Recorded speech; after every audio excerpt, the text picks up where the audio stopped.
Bonjour, Bienvenue Dans l'épisode 20, de la pause, Cinéma, je suis Jonas Besnier. Étienne Toutin. et je suis Andy Mortier. Du coup, épisode 20, épisode spécial Épisode dans la spécial, thématique. Évidemment, Et on n'aura pas de film de thématique. Ouais, Mais exactement. on aura des petites thématiques qu'on nous a proposées. bien sûr, sur Instagram. Que vous nous avez proposé. Merveilleux. Pas tous malheureusement. On le remettra Et Mais du coup, sans plus attendre, comme à notre grande habitude, on va passer aux actualités qui, cette semaine, sont à l'ordre de 2. oui, Ouais, c'est c'est ça, assez peu ouais. chargé. Dont un que toi t'as vu récemment, Oui. t'en sors, Oui. et que nous on a vu il y a 3 mois. Ouais, c'est ça. beaucoup plus que ça. Même plus, ouais, 4. C'était quand Plus que déjà ça. Bah c'était en mai. Ouais, bah ouais. Ouais, ça remonte. Ça remonte un peu. Ouais, ça remonte. Hein. Mais du C'était coup, oui, mai. film qu'on a pu voir, bah, comme avec d'autres films avant, avec Asbestas, et on avait parlé de quel autre film La nuit du on a 12. on a La évoqué- nuit du 12. Ouais, où on a par évoqué exemple. Triangle of Sadness qui est pas encore sorti. Ouais. Oui. La Palme d'Or. C'est voilà, un film qu'on avait pu voir pendant la période de Cannes, au Mhm. Gaumont, qui n'est d'autre que... Chronique d'une liaison passagère de Emmanuel Mouret. Bah déjà, Emmanuel Mouret, genre j'avais vu son film d'avant, c'était Mademoiselle de Jonquière, que j'avais plutôt bien aimé. Bah, pas grand chose de plus, tu vois, genre c'est un film qui se regarde, mais c'est un film de dialogue comme ce film-là, mais c'est du coup dans une autre époque. Et du coup, ce film-là, genre en vrai, je trouve qu'il a genre une certaine genre légèreté. Déjà, je pensais pas qu'il allait être aussi drôle. Parce que C'est franchement, vrai, oui. j'ai bien rigolé dans le film et j'étais surpris. Donc du coup, ouais, c'est un très bon film. Y a pas là-dessus, y a pas de souci. Je vois pas tellement de défauts, j'en vois pas beaucoup en vrai même. Bah, j'ai même du mal à en trouver. Ce qui Enfin, fait bref, le- j'en sors tout ce qui juste. fait- bah, pour moi, il y a son point fort un peu, il y a ses points faibles avec. Ouais, Oui, c'est sûr. complètement. C'est ce C'est que sûr. je me disais, c'est qu'en fait, son plus gros point faible, je dirais que c'est l'ambition. Il a pas beaucoup d'ambition, ce film, je trouve. Oh, C'est- quand même, au niveau Ouais, de je suis pas- l'écriture. ouais, je suis pas tellement d'accord. En vrai, pour faire passer un film aussi dialogué, Bah, enfin, au niveau voilà, au niveau des dialogues, c'est extrêmement bien écrit, c'est très ambitieux, enfin, c'est super cool. Mais après, au niveau, au fond de l'histoire, même la réalisation, il n'y a pas de grande fulgurance, il n'y a pas de quelque chose qui va me retourner le cerveau. C'est pas, c'est très bien fait, faut le dire. Mais il n'y a pas une ambition de faire quelque chose de plus que ce qu'on a l'habitude de voir en fait. Ouais, je suis pas tellement d'accord, parce que en vrai, je trouve que l'histoire n'a pas besoin de sublime par une réelle qui peut aller chercher des fulgurances ou des trucs à droite à gauche. Je pense que l'histoire se sublime d'elle-même. Et justement, moi, j'ai bien aimé ce côté genre assez sobre de la réelle, quelque chose de genre on te montre les deux personnages dans des cadres qui sont quand même très bien foutus. Tu vois, t'as raison, Etienne, faut le dire.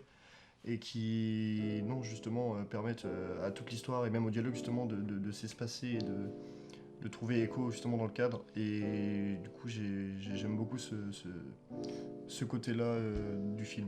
Mais en vrai, moi je suis d'accord. Hein.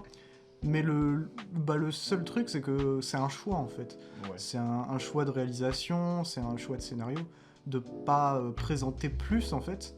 Ce qui fait que, concrètement, dans ses idées, ce que le film a voulu faire, le film est parfait. Le film, bah oui, il a pas de défaut, il réussit tout ce qu'il entreprend.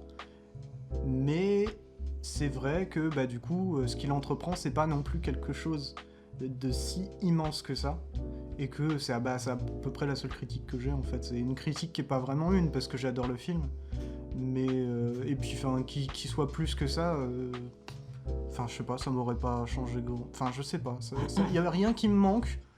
Mais en même temps, c'est vrai que c'est un film qui aurait pu avoir plus d'ambition. Ouais, C'est une critique sans trop en être en fait. Ouais, c'est ça. Moi, c'est vraiment le genre de film qui, je suis d'accord avec toi. Genre pour moi, il y a pas vraiment de défaut, tu vois. Mais il a toujours quand même pour moi, il a toujours sa limite aussi, tu vois. Genre est-ce que là, il peut converger un peu sur la limite, même si je trouve qu'il est en dessous, qu'il touche pas vraiment la limite. C'est d'être trop, tu vois, genre même dans les dialogues, tu vois, t'as un truc un peu très classieux, très, je sais pas si tu vois. Si, ouais. complètement. Et... Mais il y a d'autres films aussi qui bien sûr, ont voulu faire ça et qui se sont plantés. Totalement, ça peut être entre guillemets trop pédant ou un truc trop, je sais pas, c'est Trop mal littéraire, écrit, trop et que ça devient- intellectuel. ouais, c'est ça, ou même ça devient ridicule. Et là, genre, ça vacille un peu entre les deux. Mais quand on regarde du coup Mademoiselle de Jonquière, justement, c'est un peu pareil. C'est dans les dialogues, t'as vraiment ce même sentiment-là. Et du coup, genre, le parallèle est assez stylé parce que c'est deux époques complètement différentes. Et savoir que du coup, en ayant vu ce film, je me dis qu'Emmanuel Mouret a une écriture qui peut correspondre comme une écriture ancienne, mais qui là, sur ce genre de film-là, se porte à merveille. Se porte à merveille dans une époque beaucoup plus moderne. Et on n'a pas fait de synopsis du film. Ouais, bah en soi. En soi, le titre résume très bien le c'est film. ça. En vrai, oui, Bon, c'est elle est pas vrai. si passagère que ça. C'est vrai. Bah. Oui, ouais, on Bah, va. Non, c'est juste qu'on suit deux. c'est juste que pendant les 2 heures, on va suivre en même temps tous les moments où ils se rencontrent, les Il personnages. dure pas 2 heures le film. Ouais, bah, je sais pas combien de temps. 1h40. Ouais, bah, pas. Il faut 20 minutes. Pendant les 1h40, on voit les personnages, plein de segments et tout, mais c'est sur quoi? C'est sur plusieurs années? Plusieurs mois? En fait, il me semble que il y a un moment où t'as des années qui skippent, mais Oui. c'est plus tard dans le récit. Oui, c'est vers la fin. Et oui, du coup, Chronique d'une liaison passagère, c'est un film qui... En fait, j'ai du mal à me souvenir de qui est vraiment le personnage principal. C'est, C'est Vincent McCain. C'est Vincent McCain, ouais. Ouais, Ok. le personnage s'appelle Simon. Voilà, donc le personnage de Simon, qui... Pardon. qui est... c'est un homme marié, je Oui, sais il a plus s'il a deux des... enfants. Ouais, voilà. Un homme marié, Ouais, avec alors, des enfants. Et il y avait un truc, mais on a réfléchi à un truc avec, par rapport à ça aussi, à sa famille et tout. On voit pas sa famille dans le film. Ah, attends, on y revient après, Ouais, en on y vrai. reviendra On y après. revient après. Je voulais le C'est dire super après, intéressant. justement, ouais. C'est vrai, putain, ouais. Bah, pas que à lui. Et du coup, Simon, homme marié, avec des enfants, sûrement job stable, tout ça, qui, durant une soirée dans un bar, il me semble, va rencontrer... J'ai zappé son nom. C'est Sandrine Kimberlin, je sais pas comment il est. Et je sais plus le nom de son perso. Non. Bon, on va rencontrer une femme en soi. Va Ah oui, rencontrer, Louis, c'est l'autre. va rencontrer Non, Sandrine c'est- Kiberlin. Oui, c'est ça. Va rencontrer Sandrine. Et... Charlotte. Oh, bien vu. Va rencontrer du coup le personnage de Charlotte qui va... il va y avoir un petit feeling entre les deux et ils vont se voir plusieurs fois. Elle est... Non, elle est pas mariée. Elle est... Non, elle est Divorcée, divorcée, il me mais elle a des semble. gosses. Ouais. Elle a pas un gosse? 3. Elle a 3. 3. trois J'avais gosses. zappé ça. Mais on les voit pas non plus. On voit pas un de ses gosses. C'est on voit un de ses gosses à un moment? Je suis quasi sûr. Ouais.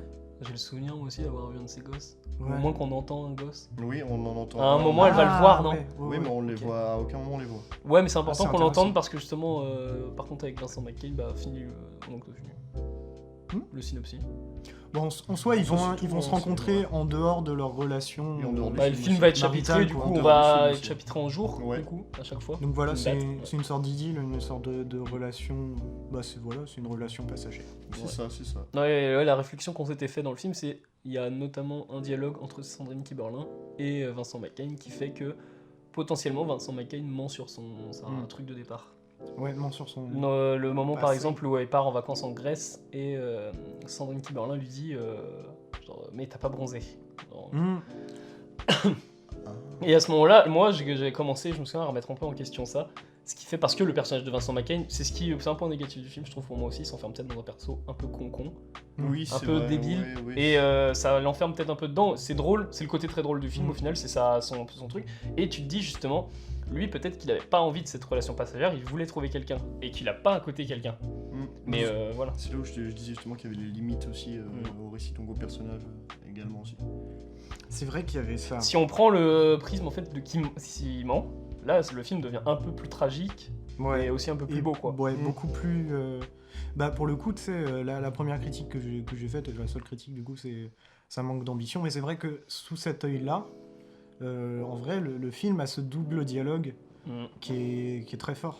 Bah c'est surtout double oui, c'est la écriture. phrase quand il part en Grèce avec sa famille, enfin quand il Ouais. revient, quand Sandrine Kiberlin lui dit ça, la phrase a été écrite pour laisser le doute au spectateur. Il n'y a pas un truc aussi, un moment où. Il y a plusieurs choses dans le film, hein, si je me Ouais. souviens bien, qui Ouais, non, sont un peu douteuses. Ouais. Genre sur le fait qu'il ait une famille, déjà le fait qu'on voit au moins qu'on ait l'impression que Sandrine Kiberlin a un gosse chez elle, Mhm. et pas Mhm. par contre Vincent McCain, jamais on verra sa famille, déjà c'est un peu suspect quoi. Ouais, mais aussi en même temps, jamais dans le film on est dans justement le cercle d'intimité de Vincent McCain au niveau de sa famille, alors que Sandrine Kiberlin, genre ils vont chez elle. Ouais, mais justement, C'est je crois que le principe personnage aussi de de Vincent, se dire que bah, le personnage de au Vincent début, McCain ne veut jamais de toute façon aller chez lui dans le film. je crois. Non, ah, mais Ouais. totalement. Il le dit, je crois. Ouais, hein. Ouais, mais il parce le que. dit totalement. Pourquoi? Parce que il y a peut-être aussi parce qu'il a pas de famille, quoi. Peut-être parce qu'en fait, chez lui, c'est un appartement 9 mètres carrés. En C'est un bordel. étudiant de Rennes Ouais. 2. Ouais, voilà. Non, mais si on... en tout cas, moi je trouve que voir le film, revoir le film, mais avec cette Cette interprétation-là idée en peut tête, peut-être aider, enfin peut peut-être faire comprendre et plus voir des choses, quoi. Je suis complètement d'accord. Et j'avais complètement zappé. Ouais, Parce qu'en plus, il y a une séquence où je sais plus si c'est vis-à-vis de Sandrine Kiberlin ou de Vincent Macaigne, mais il y a un des deux qui dit à l'autre en mode oui, du coup, tu gâches encore des gosses. Parce que, genre, il y en a un qui parle d'un gosse, et après, genre, il ou elle apprend que du coup, l'autre a encore des gosses, et en mode. Et t'as ce truc-là, comme tu sais, avec le mensonge, justement, genre, ils se disent pas tout. Et je pense que c'est dû au fait que c'est censé être passager, mais je trouve que le film rend la relation aussi pas si passagère que ça. Et du coup, bah. Ouais, parce que c'est deux personnages qui se voilent aussi un peu la face, parce que Totalement. au final, autant tu te dis pendant tout le film, mais autant qu'ils se mettent ensemble, quoi. Parce que, Oui, oui. Mm. On a un peu. En plus, les deux personnages sont écrits. Bon, c'est pas un cliché, mais peut-être un cliché, tu sais, t'as vraiment genre les opposés, quoi. Ouais. Lui qui est très renfermé, Oui, très les timide, opposés très s'attirent. calme, voilà. Et elle très libre, très je m'en fous un peu de tout, machin. Bah Vincent McCain, lui, non, justement, je trouve pas. Sandrine Kiberlin, oui, mais Vincent McCain, il est toujours en mode... il va se valoriser, mais d'une façon pas valorisante quand il parle. Ouais, mais- C'est par exemple, je sais pas, je fais un Il est dialogue qui est pas dans le timide, film, il mais est Sandrine Kiberlin va dire t'as déjà fait l'amour toi? Et Vincent McCain il va répondre genre ah oui moi j'ai fait l'amour bien sûr, hein, mais j'ai fait l'amour avec plein de femmes, hein, tu vois. Genre c'est vraiment le genre de truc qu'il va dire dans le film, quoi. Ouais. Et il va peut-être justement, et c'est un mec qui a pas dans sa voix et dans son jeu, Attends, tu couperas au montage si tu veux, mais quand tu l'as imité, ça m'a fait penser à la voix de Gaspard Noé. ah ouais. Ah oui, moi j'ai fait l'amour plein de fois. Ouais. Où est le rayon de film érotique? Ah oui, oui, pour cette phrase, ouais. Ouais, le rayon de film érotique. Non, et ouais, c'est. Pardon. Non, je couperai pas au montage, ça par contre. Ça va. Parce que ça permet de faire de la pub. Allez voir le seul truc de bien de Combini, désolé pour le reste. Les vidéoclubs. Les masterclass sont cool Oui, aussi. Bon, ouais, j'ai pas vu le masterclass. Mais masterclass, je c'est- vois leurs trucs, en tout cas leurs autres trucs d'émissions à côté, des fois, et je suis en mode. Ouais. Moi, je préfère regarder les vidéoclubs, quoi. T'as que glissé. Ah, Combini, Mais les c'était vidéoclubs, gratuit. c'est vachement. Bah oui. Ouais, Et ouais. super intéressant. Moi, je ne dure pas plus longtemps. Et bref, allez voir le vidéoclub de Gaspard Noé, du coup. Si vous voulez la rêve du. Où est le rayon de film érotique? Oh, c'est vraiment dans les premières secondes en Mm. plus. Et du coup, mais j'en étais où? Oui, le jeu de Vincent McCain, il est tout le temps dans ce délire-là de se valoriser, mais on voit bien que le réal lui a demandé est un jeu timide et pas valorisant du tout, quoi. Oui, il se valorise pas, mais même il y a un dialogue dans la cuisine au début du film où il dit je suis pas un bon coup. C'est Donc vrai. il est presque conscient aussi de pas forcément se valoriser. Ouais. En fait, c'est un personnage assez défaitiste. Ouais, vraiment. Concrètement, c'est pas. Mais c'est intéressant en fait, je pense, dans le cinéma, d'avoir une représentation de l'homme. Oui, là, c'est comme Sandrine ça. Kiberlin qui prend le contre-pied vraiment de la Ouais. vision féminine. Hein, parce que Ouais. là, c'est la femme sûre, même qui a eu sa relation et qui a envie de passer, qui a envie de faire autre chose un peu. Donc, Ouais, complètement. Elle est libre alors que lui, il a l'air d'être enchaîné par lui-même en fait. Ouais. C'est chouette de voir une représentation de l'homme différente de. Bon, je prends le cliché absolu, mais bon, dans Marvel, le Thor, il est trop fort, il va sauver le monde. Enfin, c'est cliché absolu, mais vous voyez le genre. Mais du coup, voilà. Oui, Bah, faut aller le voir. Ouais, faut aller le voir. Franchement, oui. Vincent McCain, en vrai, il est impérial. Et Sandrine Kiberlin, avec qui j'ai quand même un peu de mal de base, j'ai trouvé genre nickel. Mhm. Genre, On aura l'occasion de revoir Sandrine, enfin de reparler de Sandrine Kiberlin bientôt, le 5 octobre. C'est pour. Elle est dans novembre. Ah oui, c'est Ah, vrai. oui, C'est vrai, c'est vrai. c'est très vrai. Novembre qui sort en octobre. Et qu'on a vu au mois de juin. Oui, beaucoup de choses à dire sur novembre. Oui. Beaucoup de mois pour nous. Mais du coup, de prochain film dans les actualités de cette semaine. Un film que cette fois-ci, du coup, on n'a pas vu à Cannes, on a bien vu cette semaine. On qui l'a est- vu hier. Ouais, on l'a vu hier. Oui. Et... Oui, tu l'as vu aussi Oui, hier. je l'ai vu aussi. Film de... Tom George. Oui. Premier film de Tom Premier George. film de Tom. Et bah, on s'en doutait. Ouais, en sortant de la on salle. avait nos doutes en sortant de la salle. On se disait, on a vérifié on a et- su que c'était, enfin, on savait que c'était un premier film avant de Ouais. voir que c'était un premier film. Quoi. Bah, moi, je l'avais vu avant d'aller voir le film, c'était un premier film. Bah nous on l'a. Je m'étais un peu renseigné sur le réel parce qu'il m'intriguait. Mhm. Et du coup, Ouais, c'est. c'est coup de théâtre. Ou le titre en anglais Sea c'est... House Iron, Ah ouais. je crois. Ouais. Ah. Oui, si Si, c'est House ça. Iron, ouais. Ok, bah voilà, coup de théâtre. Bah on peut raconter le synopsis, Ouais, ça va aller en vite, vrai, aussi, hein. bah si tu veux. Bah Vas-y. du coup sur une pièce de théâtre, une représentation de la souricière en français. Mhm. J'ai pas le nom anglais de la pièce. The Mouse The Trap. Mouse, ouais, Mousetrap. The Mouse Trap. Ouais, de Agatha Christie, du coup, il y a une représentation de théâtre, et il y a un meurtre, du coup, du mec qui veut adapter la pièce de théâtre au cinéma, joué par Adrien Le Brody, réalisateur. Ouais. le réalisateur, et le commissaire, joué par Sam Rockwell, et sa suppléante, jouée par Saoirse Ronan, vont étudier l'affaire.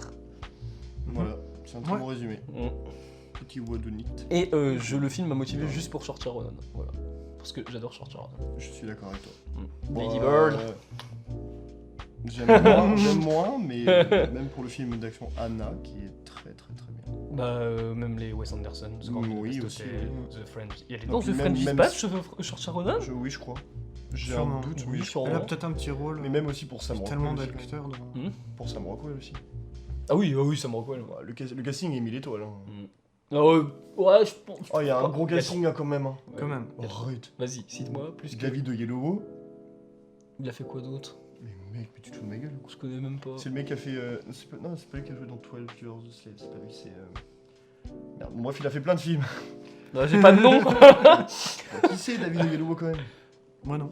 Mais je- Moi non. Mec, tu vas pas faire ça maintenant. On voit pas qui c'est. Genre, avoue, il y a juste Adrien Brody, Saoirse Ronan, Sam Rockwell, et à la limite, tu cites Ruth Wilson, mais je vois pas, je l'ai pas vu autre part, Ruth Wilson. Mais surtout aussi, mec. J'ai trois Il y a acteurs. Christine Ginson aussi, mec. C'est qui? Putain, c'est vraiment le mec qui joue aussi dans La Palme d'Or de cette année.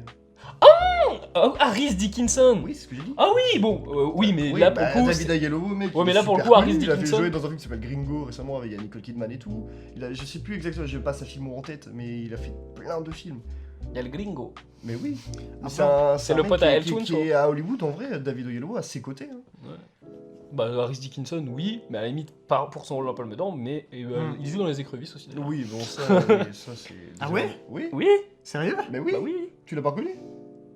Mais Attends, les écrevisses, c'est là où. Chante Les Là où Écrevisses. je chante des écrevisses, oui. Non, mais je suis pas allé le voir. Ouais. Ah, tu l'as pas vu? Ah non, non, non. Ah, bah il joue dedans. Moi, je ne vais pas voir ça. Il joue dedans. Oui, bah oui, c'est. Non, mais ça, C'est ça, pas me, grave. ça me tentait pas, et Non, puis mais- j'ai pas eu des bons Mm. retours, donc. T'as bien. Ça bien zappe. fait. Ouais, non, c'est. ça sera Mais je dans savais ton pas avis. qu'il était dedans. Si, il est dedans. Ok, ok.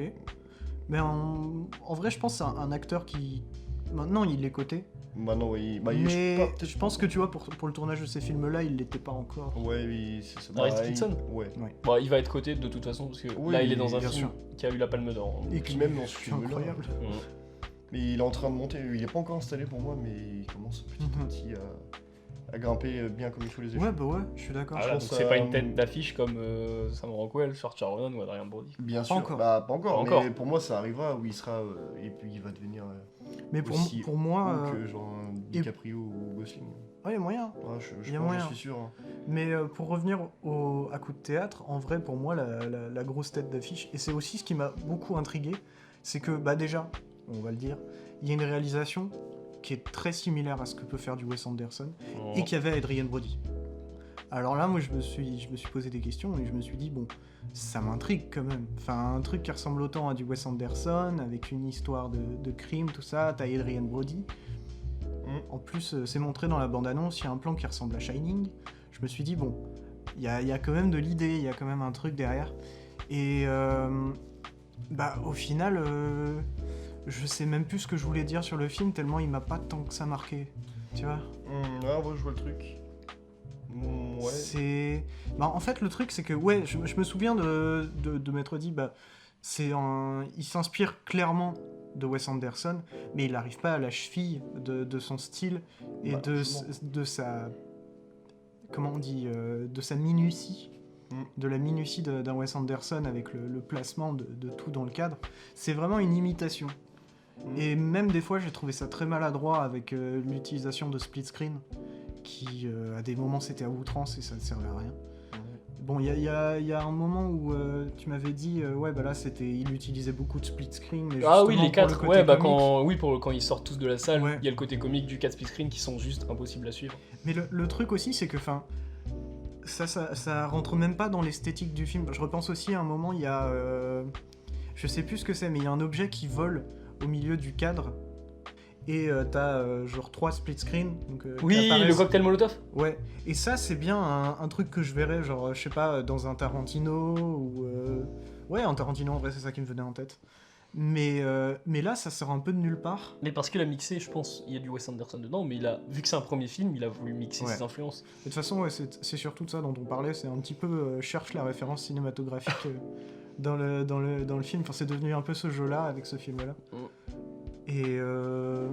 Ah bah c'est dommage, en fait. Mais c'est compréhensible. Et c'est aussi ça qui nous a fait dire que c'était certainement un premier film et qu'on avait... Bah, c'est parce que besoin c'est tous les défauts du premier film, c'est tout le temps tu veux mettre ton influence dedans. Y a qu'à voir Ryan Gosling quand il a fait The Lost Driver, tu vois qu'il a eu l'influence de Nicolas Winding Refn et de Lynch quoi. C'est vraiment un mélange des deux. Et même Tarantino, quand tu vois son Reservoir Dogs, il n'y a pas un plan de Reservoir Dogs qui est pas inspiré d'un plan déjà dans un film. Ouais. Mais après, lui, ce qu'il en a fait, c'est quelque chose de très différent. Genre là, le film Coup de théâtre, il est très osef quoi. Sur son Bah, histoire. c'est ça en fait, c'est que dans la forme, il est pas particulièrement nouveau. Et dans le fond, il l'est encore moins.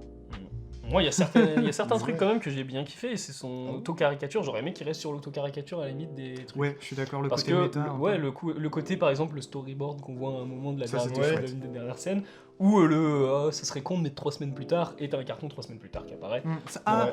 Ça y est, j'ai trouvé parce qu'à un moment on était sorti du ciné, mais ça me dit quelque chose, j'ai vu ça dans un film, je pense que c'était les Monty Python qui ont fait ça. Sûrement. C'est clairement une blague à la ça. Monty Python.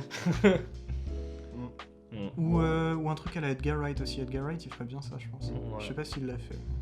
Justement, moi en vrai, quand j'ai vu le film, justement, je me suis dit en fait son point faible pour moi c'est son démarrage et son point fort c'est sa fin.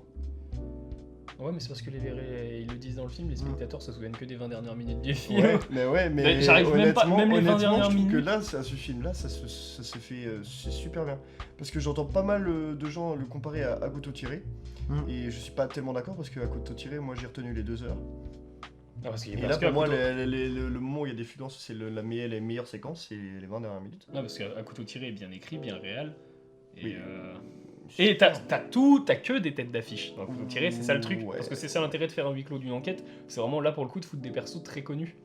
Oui, Qui vont vraiment être dans des. casting giga. Bah, Couteau tiré, c'est presque une pièce de théâtre filmée quoi. Ouais. Voilà. Qu'est-ce que c'est bien. Et extrêmement bien filmé. Mais ouais, tout le monde le compare à Couteau tiré, mais les deux après, Mais il veut pas être à fond dans Non, la mais parce que, reproduction en fait, je d'Agatha pense qu'ils Christie. disent ça aussi pour la simple et bonne raison que les deux sont des whodunit et du coup, t'es un peu en mode. Bah, et puis pour le coup, mais en termes de qualité, Couteau tiré est bien au-dessus. c'est les deux ont un scénario similaire, enfin plus ou moins.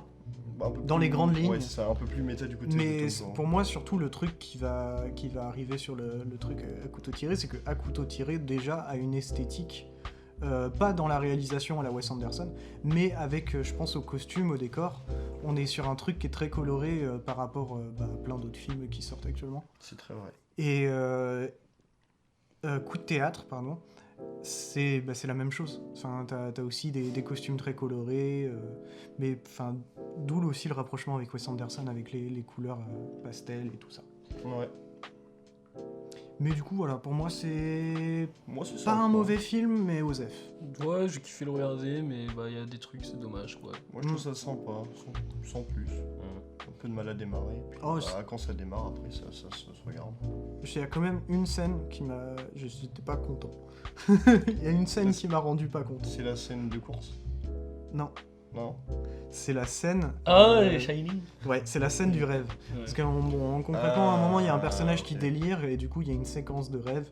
Et j'ai trouvé ça atrocement mal fait. Moi qui aime beaucoup ces séquences-là, parce que je trouve que c'est un moment où on peut montrer le psyché du personnage, où on peut s'exprimer artistiquement en mettant des choses complètement hors de la réalité.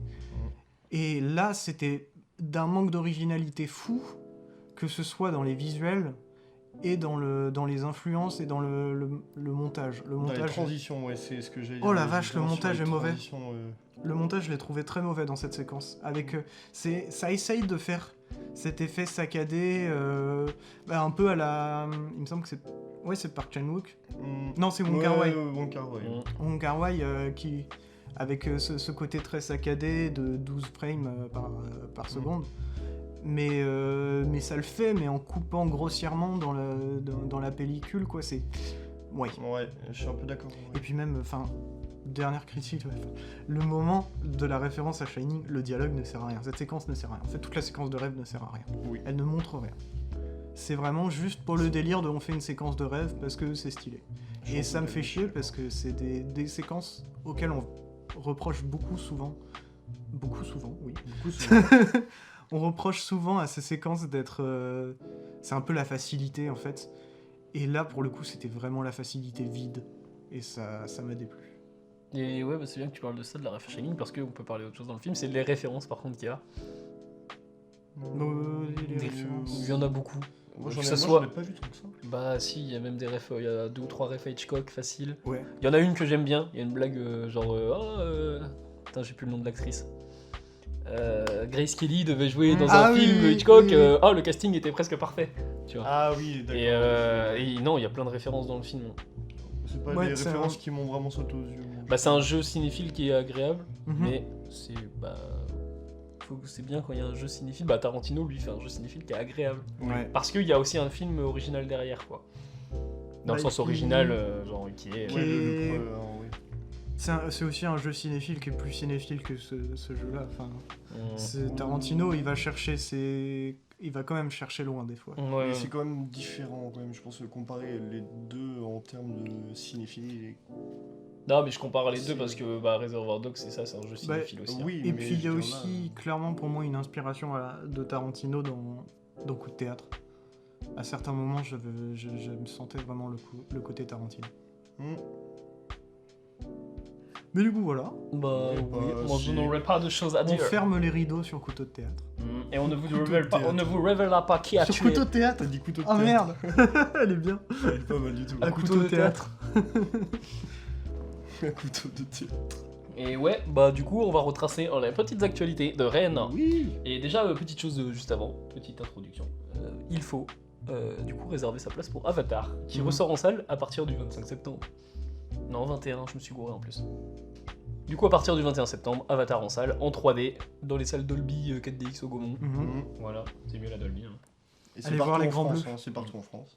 Et sinon, film qu'on n'a pas parlé du coup, qui sont sortis cette semaine, Citoyen d'honneur de Mohamed Abidi, ou à minuit, qui t'a recyclé les blagues dans le podcast. Oui. dans le temps. Et je crois, non, il y a une autre sortie, il y avait une autre sortie Oui, dont on n'a c'est pas parlé. Canaille. Canaille, du coup, de Christophe Offenstein.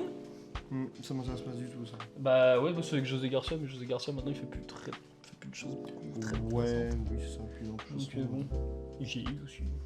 Je pense pas qu'on avait forcément envie de traiter de ces deux films-là plus que ça. Ouais. Voilà la preuve. Voilà. Et c'était, pour le C'est moment, pas- c'était les deux seules sorties, qu'on n'a pas fait en tout cas. Oui, qu'on a pas fait, oui. Et sinon, on peut toujours voir Le Visiteur du Futur, de François Descraques.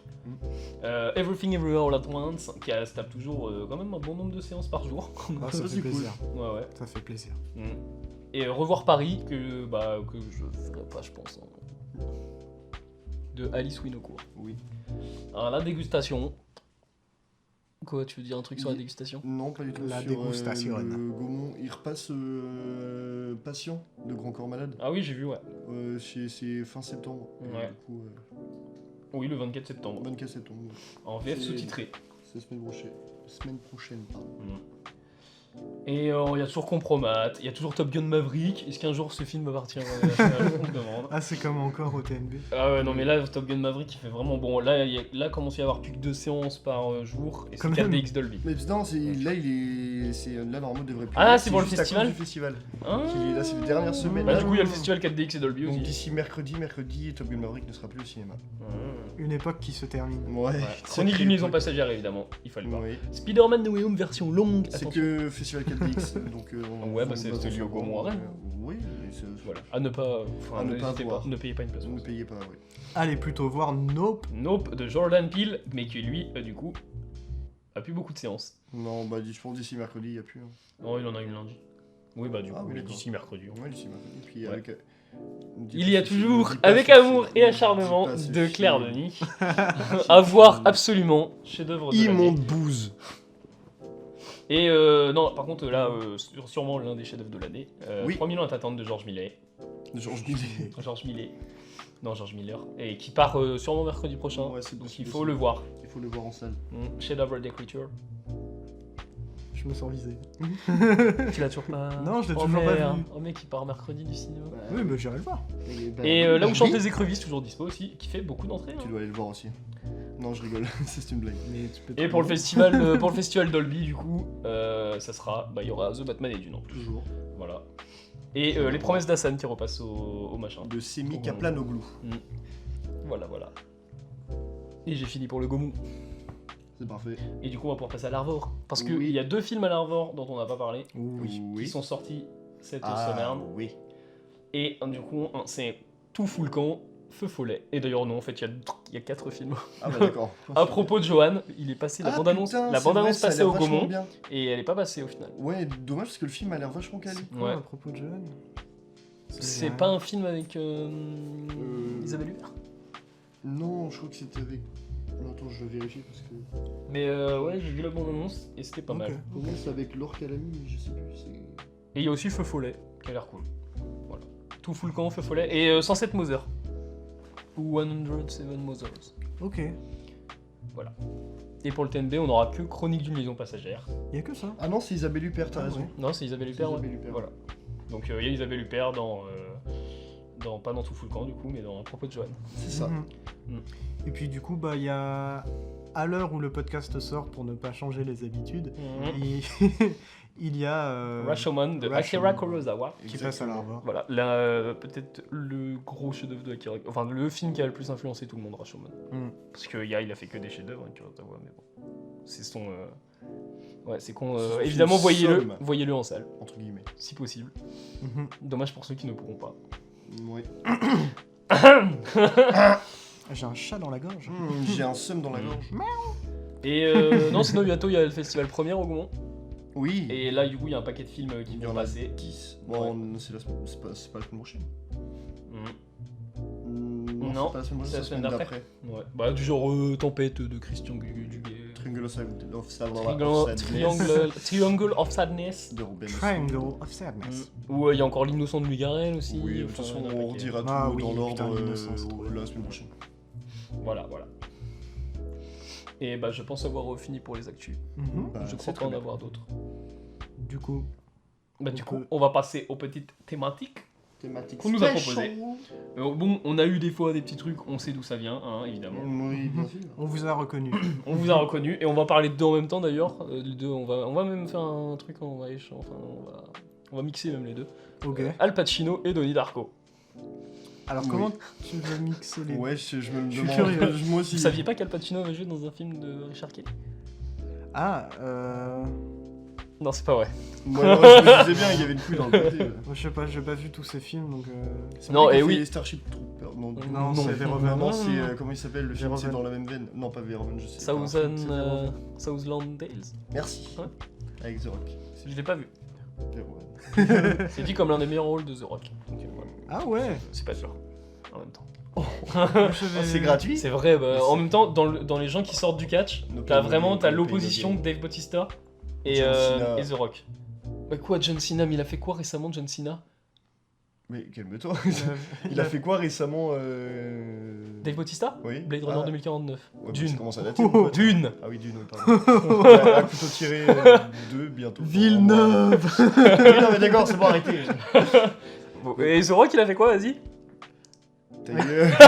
Il va me Il a sortir. fait Jumanji. Et John Cena?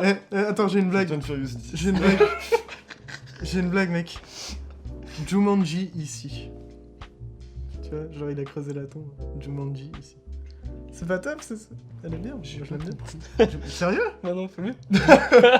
On dit que quand quelqu'un est enterré, qu'il gît ici. Ah Jumanji ici. Ah oui, le verbe G. Waouh. Ouais, ah oui, ok. Ah, Ouais. moi j'étais en mode la boîte de jeu, elle est en dessous de la Mm. maison, je suis en what the fuck. Elle est enterrée. Ouais. Non, on va commencer par. En vrai, ça En marche vrai, bien. Oui, en vrai, oui. On va Merci. faire Donnie Darko. Vous l'avez pas vu. Si. Moi non. Ok, bon, on est deux à l'avoir vu. Ouais. Et on en parlera dans le podcast évidemment parce que Donnie Darko, c'est. Il reviendra, ouais. Ouais, et avec notre invité Rodolphe Yvenou. Évidemment. Évidemment, c'est pas lui du tout qui a proposé ça, hein. Qui nous a envoyé ça. Et non, Merci. mais ouais, Donnie Darko, faut que tu le vois, et même avant qu'on Oui. parle dans un podcast, hein, parce Ouais. que Ah c'est. bah oui. C'est même c'est le fossoyeur de film qui le comparait, qui disait que c'était un vrai Midnight Movie, mais 40 ans après, tu vois. Qui comparait avec. Ça se tient avec ouais. Eraserhead. Non, pas Razorhead, mais Ah non, le japonais. Le remake, enfin, c'est pas un remake, mais. Oh là, attends. Tetsuo The Iron Oh, Man. The Iron Man. Il ok, disait que ouais. c'était deux Midnight Movie Ah oui, carrément. qui arrivaient vraiment après la vague, du coup, pour le coup. Du coup. Ouais, carrément. D'accord. Et Mais ouais, en y réfléchissant, c'est vrai que ouais, le rapport avec même ce que fait Lynch, ça se tient de ouf avec. bah, Lynch a Donnie Darko. fait un Midnight Movie. Oui, bah oui, elle a Et, raison. et vu qu'on a le temps, d'ailleurs, on peut parler un peu des Midnight Movies. Moi, je trouve, Ah, ça très- ouais, moi, ouais. je trouve que c'est un sujet vachement cool, les Midnight Oui. Movies. Parce que c'est les films qui repassent. Future tout- thématique, sûrement. Oui, ouais, putain. Et c'est les films du coup qui passaient à une époque, c'est années 60, années 60, 69, 78, un truc comme ça. Ouais, 70. Ouais, bah il y a La Nuit des Morts Vivants, soit qui n'a pas été fait en 70, mais il est considéré comme un Midnight Movie parce qu'il a été redécouvert à ce moment-là. Mais du coup, Donc, mais du coup, ouais, ouais. on va dire 70-80 quoi. Halloween fait partie des Non. des movies. Non, parce que c'est vraiment des films précis. Parce que c'est les films qui passaient, en fait, ils n'avaient pas leur public aux séances du jour, et du coup, ils passaient aux séances de nuit.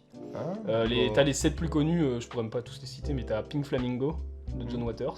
John Waters, c'est vraiment. Ça, faut voir ce mec. C'est le fossoyeur qui disait le pape du mauvais goût. Et c'est vrai que quand tu vois même ses photos, enfin, il est photographe aussi, il a des portraits de lui, mais c'est incroyable. Il a une gueule pas possible. Et Pink Flamingo, du coup, c'est considéré comme l'un des films les plus crades un peu du cinéma. D'accord. T'as La Nuit des Morts Vivants qui a été redécouvert, du coup, dans les séances de nuit. T'as El Topo, lui qui a ouvert les ouais. Midnight Movie, donc c'est le premier en soi Midnight Movie, parce qu'il marchait pas le jour, ils se sont dit vas-y on va le programmer en séance de nuit, et c'était blindé. T'as le Rocky Horror Picture Show, Oui. t'as The Harder They Come, c'est un film jamaïcain où ça fume de la weed. C'est vrai, D'accord. C'est vrai, je m'en souviens de ce film. Ouais, et le film qui a clôturé tout, c'est Eraserhead de Lynch. Parce que Lynch évidemment quand il arrive, Oui, bah, il nique tout, mais en même temps il nique vraiment. Oui, mais il nique vraiment tout. Et après, il continue. Et tu te dis que Eraserhead, dans une salle de cinéma la nuit, putain ça doit faire un effet. Oh la vache, ouais. Mm. Ah, mais en plus, après, tu sors, parce que Midnight Movies, parce que la séance, du coup, c'est minuit, en gros. Tu sors, il dure combien de temps, Eraserhead 1h30. 1h30, Ouais. ouais. Tu sors à 1h30 du matin, nuit noire, après avoir vu Eraserhead dans une salle de cinéma. Permettez-moi de dire qu'on se chie dessus. Mais Ouais. t'es pas bien. Non, vraiment pas. Et oui, et du coup, le truc, Richard Kelly, il a fait des films en fait qui ont trouvé leur public bien après. Ouais. Et parce que c'est des films de genre, mais pas spécialement en soi. Genre quand tu vois Donnie Darko, est-ce qu'aujourd'hui on qualifie que c'est un film de genre? En vrai, c'est Donnie Darko, c'est un peu difficile, je trouve, à définir. Ouais. Je trouve que c'est un film qui mélange fantastique. Non, j'allais dire SF, mais SF pas trop, non. Non, vraiment plus ouais. fantastique, horreur, Thriller. thriller, ouais, bien, Épouvante parfois aussi avec le lapin. carrément. Et pour moi, t'as l'une des plus belles scènes du cinéma qui se trouve dans Donnie Darko, dans un cinéma. Et avec l'une des C'est plus vrai. belles répliques jamais écrites. C'est vrai. Vraiment. Il faudrait que je regarde ce film. Et tiens, bah, vu qu'on a le droit de beaucoup divaguer aujourd'hui, Oui. scène scène, voilà, je vais y arriver. Oui. Scène de film qui se passe dans un cinéma qui est iconique. Ok, du coup, Donnie Darko. Il y avait Taxi Driver. Oui. Ah. Et celui auquel je voulais aboutir de base. Ouais. On dit qu'il prend la pause. La pose de De Niro. Et c'est La Ligne Verte. Oui, c'est vrai qu'il m'a Ouais. film à un moment. Et je trouve ce plan magnifique. Plus la séquence en tête. C'est un gros plan sur. Je les appelle Sur le le nom. village, le Michael. visage de John Café. Ouais. Et Mais tu vois par qu'il est même comme ça. Et Non, attends, je. Et Attends, tu- je reprends la pause, mec. tu le vois regarder l'écran. Et Il est avoir en train des- de pleurer. Ouais, et il a- derrière lui, en fait, t'as le projecteur qui est placé pile au-dessus de sa tête, ce qui lui fait une auréole. Mhm. C'est magnifique. Ah putain, si c'est bon, je l'ai. Pour moi, c'est facile l'un des plus beaux plans de cinéma d'un homme qui chiale. Mhm. Si ce n'est le plus beau. Ça se comprend. Avec Blade Runner. Ah putain. Mais du coup, voilà, je ferme la parenthèse sur Très belle parenthèse. le cinéma dans le cinéma. Mais Richard Kelly, ouais, a trouvé. Enfin, aujourd'hui, Donnie Darko, c'est Oh. un film qu'on. Ouais, Je peux rouvrir la parenthèse. vas-y. Once Upon a Time in Hollywood. Oui, Oui. j'allais dire. Tu fais comme Vincent McCain, tu ouvres la parenthèse, mais c'est qu'il va toujours falloir la refermer. Bah, cette fois-ci, je Non. la ferme vraiment. C'est dans Chronique, Et, ouais, du coup- Leçon passagère. Ouais, bah, on l'a vu il y a 4 mois, mec. Donc Je sais, mais c'est pour Ça que je fait le dis, longtemps. Je vous le dis, Armand, il dit ça. Et ouais, et du coup, Richard, je sais pas les retours enfin Donnie Darko, je pense qu'à l'époque il a pas du tout été admis ce film-là. Enfin, il a Ouais. été bien redécouvert et c'est comme Tetsuo The Iron Man, c'est pas rare d'avoir des séances un peu partout de Tetsuo. Et même à Rennes, on en a eu une à la revoir, une séance de Tetsuo. Mais c'est les. Je crois qu'on Dominique n'existe plus malheureusement. on appelle ça un peu des cult movies. Ouais. C'est des movies qui. Des movies, waouh. C'est des films qui, plutôt que de faire une grosse explosion comme un blockbuster à sa sortie, c'est des films qui, à leur sortie, en fait, Ils ne font pas grand bruit. sont très discrets, ouais. Mais qui, avec le temps, vont se créer cette communauté de fans qui va faire découvrir à plus en plus de personnes et ils vont devenir des films de référence de leur époque alors qu'à leur époque ils étaient oubliés en fait. Et Donnie Darko, c'est un film en vrai qui rentre dans pas beaucoup de cases. Hein. C'est peut-être c'est un film unique en vrai, peut-être dans le cinéma où tu te dis, bah je sais pas trop où le caser quoi. C'est un film qui est ultra interprétatif. Tu peux l'interpréter de plein de façons différentes et je sais que après l'avoir vu avec parce que je l'ai vu avec mon père et on avait élaboré plusieurs théories autour du film et au final le lendemain mon père est venu me voir, il m'a dit bah, j'ai regardé ce que le réalisateur dit sur le film et ça a rien à voir avec ce qu'on avait trouvé, genre vraiment absolument rien à voir. Il m'a expliqué le truc et je m'en souviens même plus tellement c'était alambiqué. Mais c'est ça qui est très fort avec ce film, c'est que c'est un film sur lequel on peut parler des heures. On peut parler des heures sur ce film. Et on peut totalement se tromper, et pourtant ce qu'on dit a du sens. Enfin, c'est ultra interprétatif, c'est comme ça que moi je l'avais ressenti. Et c'est très beau aussi. Et c'est surtout le lancement de la carrière de Jake Gyllenhaal aussi. C'est Voilà. vrai. Parce qu'il est très jeune dedans, et voilà, si vous l'avez kiffé dans No Way Home, non pas dans No Way Home, pardon, dans Far From Home. Far From Home, tu me regardes comme si j'avais dit un truc incroyable. Bah, parce que je pensais qu'il y avait quand même d'autres films de Jake Gyllenhaal que Bah non, Far From Home, tout le monde a vu Far From Home, du coup je me dis, vas-y, vous avez kiffé Jake Gyllenhaal dans Far From Home, allez voir son premier film. Moi, c'est- Enfin, c'est pas son premier d'ailleurs, je pense, mais. C'est bien Jake Gyllenhaal dans Enemy? Je sais plus. Oui. Oui. Ouais, c'est mon. Ouais, Ennemi de Denis C'est Villeneuve. là où je l'ai J'arrête découvert. de Bah, Sam Prisoners. Mendes, Prisoners. Prisoners. Moi je l'ai découvert dans Enemy, Jake Gyllenhaal. Moi je sais plus où. Wildlife de Paul Dano, avec Carey Mulligan. Et Jake Gyllenhaal. Et Jake Gyllenhaal dedans joue à une scène agressive. Ouais, c'est incroyable. Voilà. Mais du coup, ouais, Donnie Darko. Donnie Darko, On en parlera plus on en parlera. profondément. Plus tard, je Plus en détail, ouais, j'ai toujours pas une fois. Mais merci pour ce thème. Oui.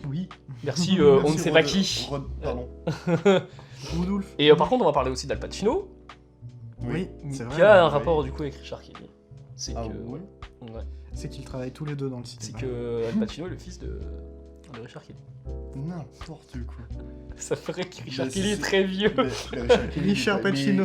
Al Pacino, il est pas plus vieux que Richard Kelly. Si je pense. Bah oui, si, c'est pour ça que je me dis, Tom, ça n'a aucun sens ce que tu me dis. Non et oui, bah Al Pacino, qu'est-ce qu'on peut dire dessus? Al Pacino, bah que il a joué dans. Qu'il a joué dans trop de films. Ouais, qui- dingue. Ouais, qui Avec va qui bientôt nous quitter. Ah, je pense que bon, à un moment, Oh là commence à là. se faire vieux. Et, En plus, Mais tu je sais m'excuse qui de a cette écrit phrase, Al Antoine. Pacino. et le moment où il va nous quitter, ça va être un putain de gros bond, enfin ça va être Ouais. un gros changement pour le cinéma parce que Ah bon, bah littéralement. c'est ouais, c'est un tas de gens qui vont perdre leur acteur préféré, Mais c'est. Oui.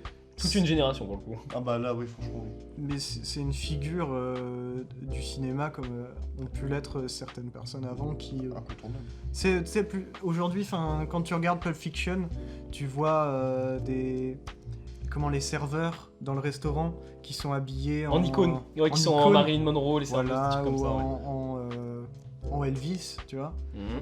Bah, dis-toi, dans 50 ans, ils seront habillés en Al Pacino. Mhm. Voilà. Et mais c'est marrant quand vous allez voir la liste des 100 meilleurs acteurs hollywoodiens. Vous voyez à quel point le truc, ils ont gardé les icônes, mais années 60, 1900, 1960 quoi. Ouais. Genre dans les meilleurs acteurs, tu vas avoir qui? Tu vas avoir Humphrey Bogart, John Wayne, des trucs comme ça.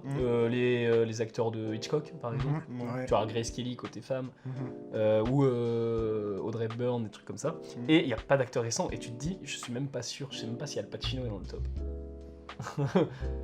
Mais c'est parce qu'en fait, ils ont dépassé le statut d'acteur, c'est devenu des icônes. Ouais, C'est vraiment. devenu des images d'une époque en fait. C'est les représentations d'une époque plus que de leur carrière en fait. Ouais. Et c'est une place tellement puissante que c'est difficile de dire Grace Kelly, peut-être elle joue moins bien qu'Al Pacino. Tu vois, c'est. Mais enfin, de toute façon, je trouve l'idée un peu con de Déjà de faire un top 100, Bah, ouais. ouais, de fou. Avec un ou deux Et acteurs, puis- un acteur noir dedans, je crois. Ah ouais. Ah, évidemment, ouais, c'est qui Et puis après, C'est Sidney Poitier. Ouais, c'est ce que je me demandais aussi. je pense que bon, le top, il est fait aussi aux États-Unis, je pense. Oui. Donc, Ouais, enfin là, tu vois, oui. un top qui serait fait au Japon, par exemple, pour une culture totalement différente, ce serait pas du tout les mêmes acteurs dedans. Bien sûr, même en France. Carrément. Bon, moi je pense en fonction des pays, ça va aussi Bon, on n'a pas les mêmes références, on n'a ouais, pas la c'est même ça, histoire. c'est prioriser entre guillemets du coup, des Et- acteurs français Ouais, quand on et parle puis d'acteurs préférés. même au-delà de ça, mais c'est Christian Carillon. Christian Carillon. Ouah, je suis Qui trop sort fort. bientôt un film avec Danny Boone et Ouais. Lynn Renault. L'avant-première est dimanche Ouais. Qui nous avait La dit à 18h. et qui nous avait dit du coup réalisateur français qui a travaillé donc avec des acteurs français, logique. Jusque là tout va bien, mais aussi donc avec des acteurs britanniques qui nous avait expliqué qu'en fait il avait vraiment ressenti la différence de ce qu'ont besoin les acteurs et ce que recherchent les acteurs et ce que font les acteurs dans les films français, dans le cinéma français, par rapport là pour le coup le cinéma britannique. Avec James donc, McAvoy et Clark. déjà rien que ça, c'est des méthodes d'acting qui sont très différentes. Donc derrière, on peut se dire peut-être que dans les pays, c'est aussi différentes choses qui vont être recherchées. Donc forcément, un top va être totalement différent d'un endroit à l'autre. C'est vrai. Pareil, enfin, je pense, je reviens sur l'Inde. Enfin, on n'est pas allé encore sur l'Inde. On va pouvoir explorer un peu plus l'Inde sur je vais sur l'Inde. Ah, non, mais... Mais l'Inde, aux acteurs, ils leur demandent pas seulement de jouer, ils leur demandent aussi de faire Ouais. des cascades, ils leur demandent de chanter, ils leur demandent de danser. Déjà, rien que ça, c'est totalement différent de ce qu'on va demander d'un acteur français. Non. Oui. Et du Bah coup, oui. ouais, Al Pacino, de toute façon, c'est Une légende. la figure Oui, années mais 70-80. vraiment, le parrain 1, 2, 3. Bah, l'Impasse, oui, l'Impasse Dog de Day Carlito, Afternoon, oui, mais j'ai plus le nom français. Un après-midi de chien. Ouais, De bah oui, Sidney Dog Day. Lumet. Ouais, non, non. Sidney mais, Allumette. il est facile. Serpico. Oui. Mm. Non, mais si, il a fait. Et, Il a même Panic at Needle Park. Jerry Schatzberg. The Irishman. Du Jerry Mais Schatzberg. c'est ça que je pensais. Once Upon a Time in Hollywood. Bah évidemment. On l'a dit Ouais, tout à C'est l'heure. parce que c'était impossible qu'un jour Tarantino prenne pas, Ouais, prenne pas le film. Bah, il a pris De Niro, Tarantino Oui, déjà, c'est donc vrai. qui joue d'ailleurs, qui détruit complètement l'image de De Niro dans Jackie Bro. Là. C'est un gros beauf. C'est vrai. Ouais. Oh, c'est vrai, putain. Mm. Je l'avais oublié. Et ouais, donc oui, Al Pacino évidemment. On aura des films de Al Pacino de toute façon. Ça, c'est sûr. C'est sûr. On en reparlera de toute façon d'Al Pacino, ça, c'est Mhm. sûr. Et Antoine, tu peux venir quand tu veux. Oui, Viens nous parler d'Al Pacino. On attend, pense- oui. C'est vrai. il a tellement d'anecdotes en plus, c'est une dingue. Mm. Mm. Et après, on va faire un autre thème du coup. Bien sûr. Et du coup, on va parler des films où on pose notre cerveau. Donc des films Mm. pas prises de tête. Alors, Soyons prises de tête sur les films. pas soyons prises de tête sur les films pas prises de tête. tête. Alors moi, je suis convaincu que déjà, poser son cerveau en soi, de base, n'importe où, que ce soit au cinéma ou machin, c'est pas une bonne idée. Développe. Parce que, poser son cerveau en soi... par exemple, devant Marvel, il y a beaucoup de gens qui vont dire « Ok, je pose mon cerveau ». Mais est-ce que c'est une bonne idée, sachant que les Marvel sont des œuvres aussi politiques que les films C'est d'auteur? C'est Jean-Baptiste Massuet, donc notre fameux prof qu'on aime tous Oui. dans notre licence, Conférencier à Rennes 2. qui disait qu'il aimait pas... je le tiens de Rodolphe. Rodolphe lui avait demandé genre « Ouais, est-ce que vous avez aimé No Way Home ?» Et il disait « Niveau animation, c'est incroyable, mais il aime pas le propos politique. » Parce qu'il le Mhm. trouve très libéral, quoi. Et le truc, c'est que tous les Marvel sont dans une optique aussi comme ça. C'est parce qu'ils sont très divertissants qu'il n'y a pas l'auteur derrière, ou la production, surtout chez les Marvel, Mhm. n'a pas un truc politique à faire passer, quoi. Et je pense pas que c'est une mauvaise, c'est une bonne idée à chaque fois de poser son cerveau. Parce que je vais faire le comparatif avec Nolan, qui soi-disant demande que tu gardes ton cerveau. Je trouve même pas, il demande pas plus que par exemple un film comme, je sais pas, un film à 24 par exemple. Là oui, le film à 24 va demander peut-être un peu plus, genre de s'attacher, enfin de s'accrocher. Moi ça je le vois, il y a pas mal de gens qui disent qu'ils ont du mal en fait à rentrer dans ces films-là, je pense. Même à des films plus extrêmes, avec des films extrêmement longs. Bon, à Pichapong Rosetta Cool, on en a déjà parlé. Même The Green Knight. Oui, c'est vrai. Ouais, parce qu'il est très contemplatif. Et la contemplativité est un sujet très... Et moi je les apprécie particulièrement parce que c'est des films qui laissent du temps pour réfléchir. Et c'est vrai que si on est passif pendant qu'on regarde ces films, si on réfléchit pas au personnage, si on ne se fait pas en même temps qu'on la regarde l'histoire dans la tête, c'est des films qui sont plus difficiles à regarder. Parce que pour le coup, ils sont moins captivants qu'un Marvel qui va changer tout le temps, qui va...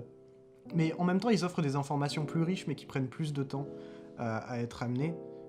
Enfin, à être comprises. Et moi, je pense que c'est... le cerveau, c'est un muscle. Ça se muscle. Donc pour moi, il faut s'exposer en fait à ces films-là. Commencer par des films un peu plus faciles. C'est comme les films d'horreur. Moi, je sais que les films d'horreur, je détestais ça pendant très longtemps. Et au fur et à mesure d'exposition, j'en ai regardé quelques-uns des films d'horreur assez tranquilles à regarder. Et au fur et à mesure, maintenant, je vais voir un film d'horreur sans avoir peur en salle. Enfin, il n'y a pas de souci.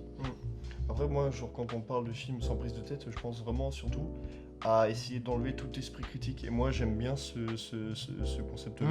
De se dire sur le pur ressenti, en fait. C'est ça, ouais. Et je vais au cinéma, là, j'ai pas, par exemple, juste envie de voir ce film pour le plaisir, et j'ai pas envie d'en faire forcément un avis ou quelque chose, tu vois, juste de me dire, je l'ai vu, sans prise de tête.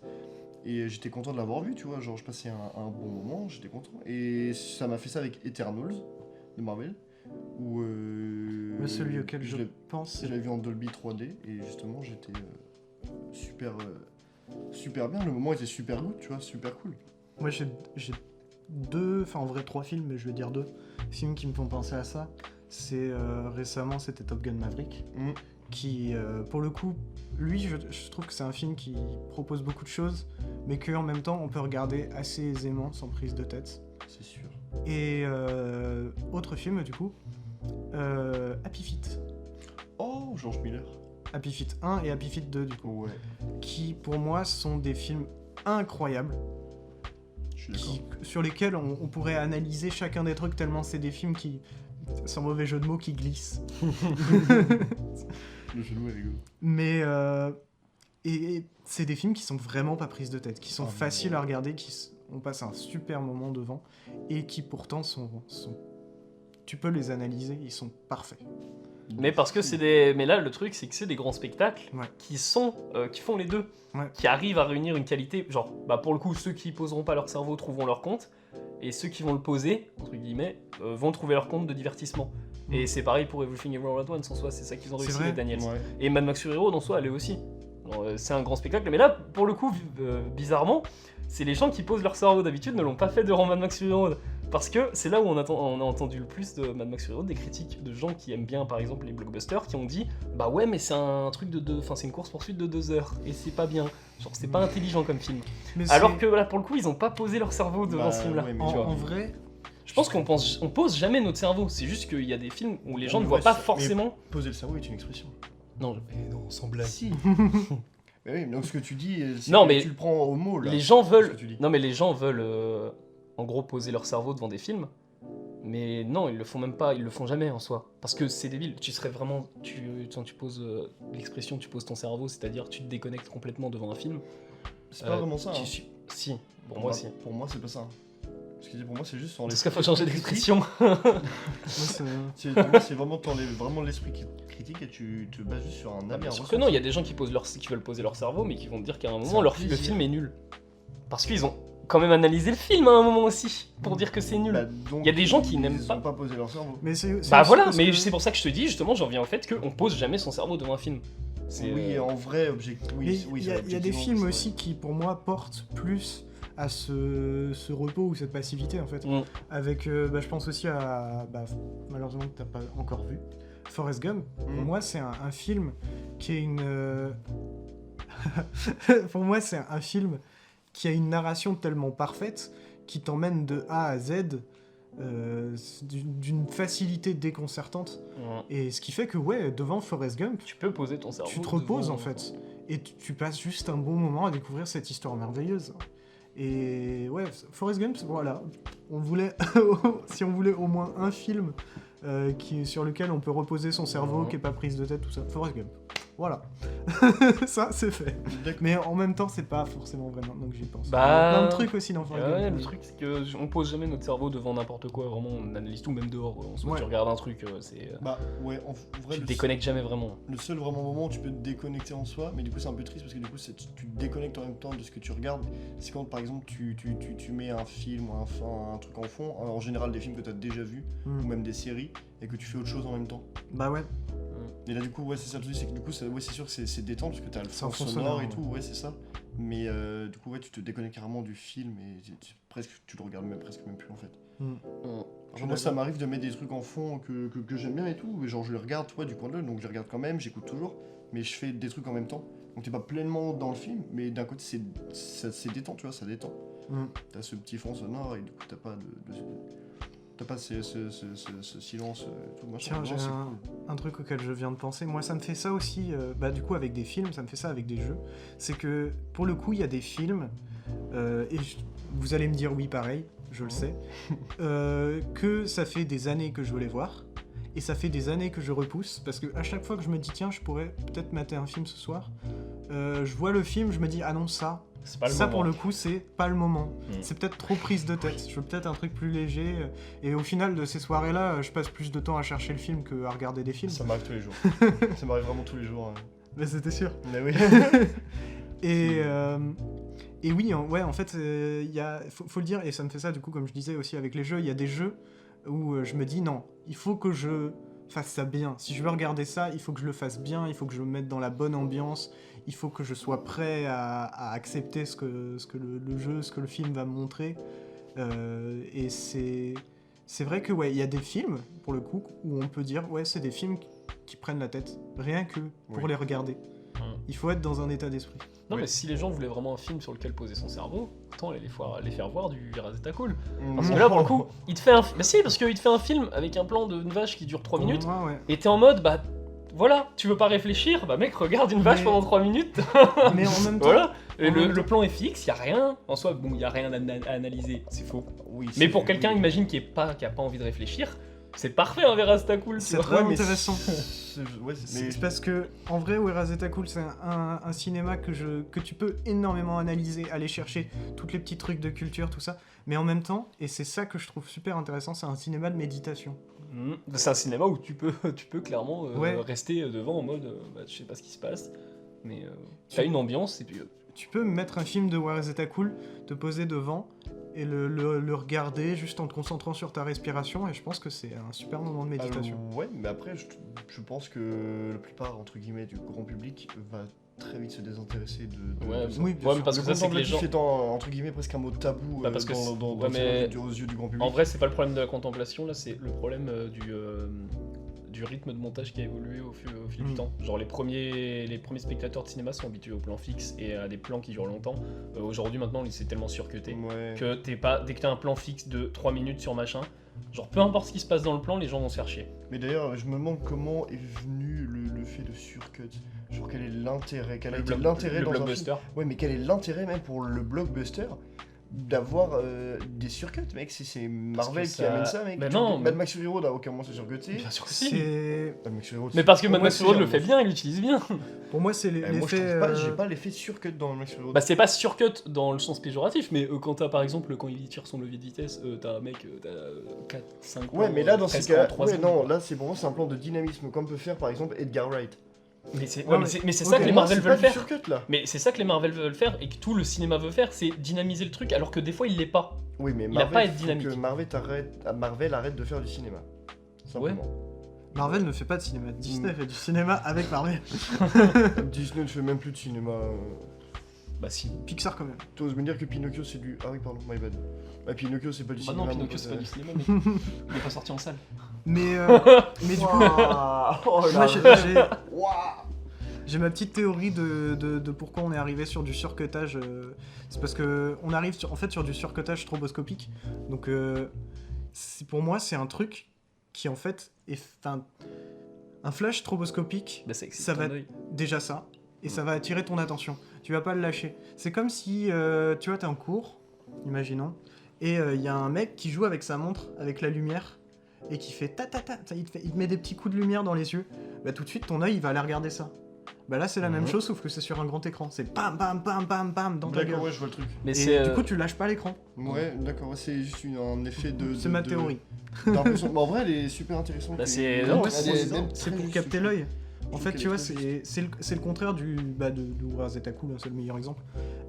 Où, au contraire, en fait, pour moi, il essaye d'un côté, d'endormir l'œil, de le mettre dans un état second, peut-être.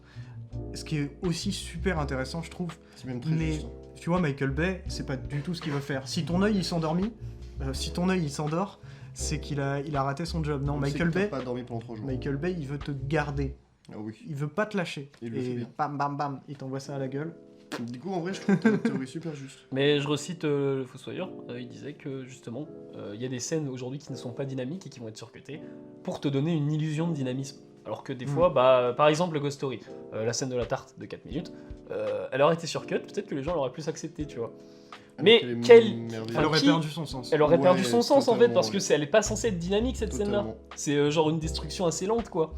Et, C'est et voilà, c'est juste pour donner ça, les Marvel, ou même, pas, on va, en vrai, on réduit au Marvel, hein, mais c'est tout le cinéma d'action aujourd'hui presque. Ouais. Et Mad Max Fury Road, lui, le truc c'est que le dynamisme, bah, c'est son propos aussi.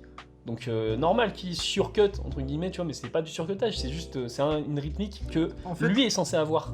Ouais. je pense il faut pas de toute façon, sur des effets de montage comme ça ou des effets de caméra, associer un côté positif ou négatif. Le surcutage, c'est pas positif ou négatif, c'est un outil. Pour moi, le seul truc avec le surcutage, c'est qu'il faut bien l'utiliser. Ouais, voilà, c'est ça. C'est un outil qui est soit bien fait, Mais soit mal fait. RRR l'utilise très bien à certains moments, même si Ouais. c'est supposé RRR aussi. C'est pas surcut. Il y a des scènes d'action. Il y a des scènes d'action, mais voilà. les scènes d'action sont pas forcément surcut. Non, mais elles ont un Spider-Man rythme. at Once. Elles ont un rythme plus rapide, Ouais. quoi. Et normal, c'est le propos aussi, et c'est le truc. Mais ils le font quand il y a besoin. Et alors que là, aujourd'hui, maintenant, tu vas avoir un champ contre champ des fois. Ouais. Mais, Et puis même, déjà, la caméra, elle va se placer partout, quoi. au-dessus de ça, c'est aussi le surcutage. C'est presque plus, enfin quand c'est utilisé à outrance, c'est presque plus utilisé comme un outil, c'est utilisé comme un pansement. C'est, on a raté ce rush là, elle a raté cette phrase là. Ah bah y a pas de souci, hop on coupe, on met l'autre et hop on revient sur elle. Ou ah bah on a un acteur qui sait pas du tout se battre et il a une grosse scène de combat. Ah mais pas de souci, on va faire plein de plans de caméra, on va tout couper, on a l'impression qu'ils se battent, ça passe. Ouais, c'est ça le problème avec les director's cut. Enfin, quand on n'a pas la director's cut avec on va dire les producteurs cut, quoi. Ouais. Et on appelle ça charcutage, quoi, même plus Ouais. montage. Bah ouais vraiment. Mm. Et c'est tellement dommage parce que du coup ça donne une mauvaise image de ce qu'on appelle du surcutage, alors que au fond ça peut être un procédé cinématographique super intéressant, je pense. Bien utilisé. Mad Max Fury Road ouais. montre très Ouais. bien le surcutage. Du coup, mais c'est pas un surcutage parce que surcutage c'est péjoratif en soi de base. Mm. Mais ouais, donc pour revenir au machin, vous voulez poser votre cerveau, matez Verastakul. Au moins, et en plus je suis sûr que quand on mate un Verastakul en dormant, genre t'es dans ton état second et du coup le film tu le vois différemment. Ouais. C'est Mais possible. alors, honnêtement, si j'aurais pensé qu'on allait finir sur du Veracitacul Pour cette question ouais, mec, franchement, mec, ça m'aurait jamais venu à l'idée. Non, ouais. Et puis non, autre chose aussi, parce que, ouais, j'en parlais au début du politique, tous les films sont politiques. Mm. Tous les films sont politiques. L'auteur ou les producteurs ont toujours une vision, et évidemment, on veut l'imposer. Si vous aimez une telle opinion politique, ne posez pas votre cerveau devant des films qui sont parfois vraiment crades. Ouais. Poser son cerveau devant les leçons personnes est une très mauvaise idée. C'est à ça que Si je on pense. est un minimum Ouais, normal. ouais, Voilà. ouais. Parce que, Alors que en vrai, les leçons persanes portent bien son histoire et qu'on pourrait facilement C'est un poser film, son c'est un cerveau. film qui est, si on pose son cerveau entre guillemets devant les leçons persanes, on sort pas de la salle, on le trouve très quali. C'est un très bon film. Ouais.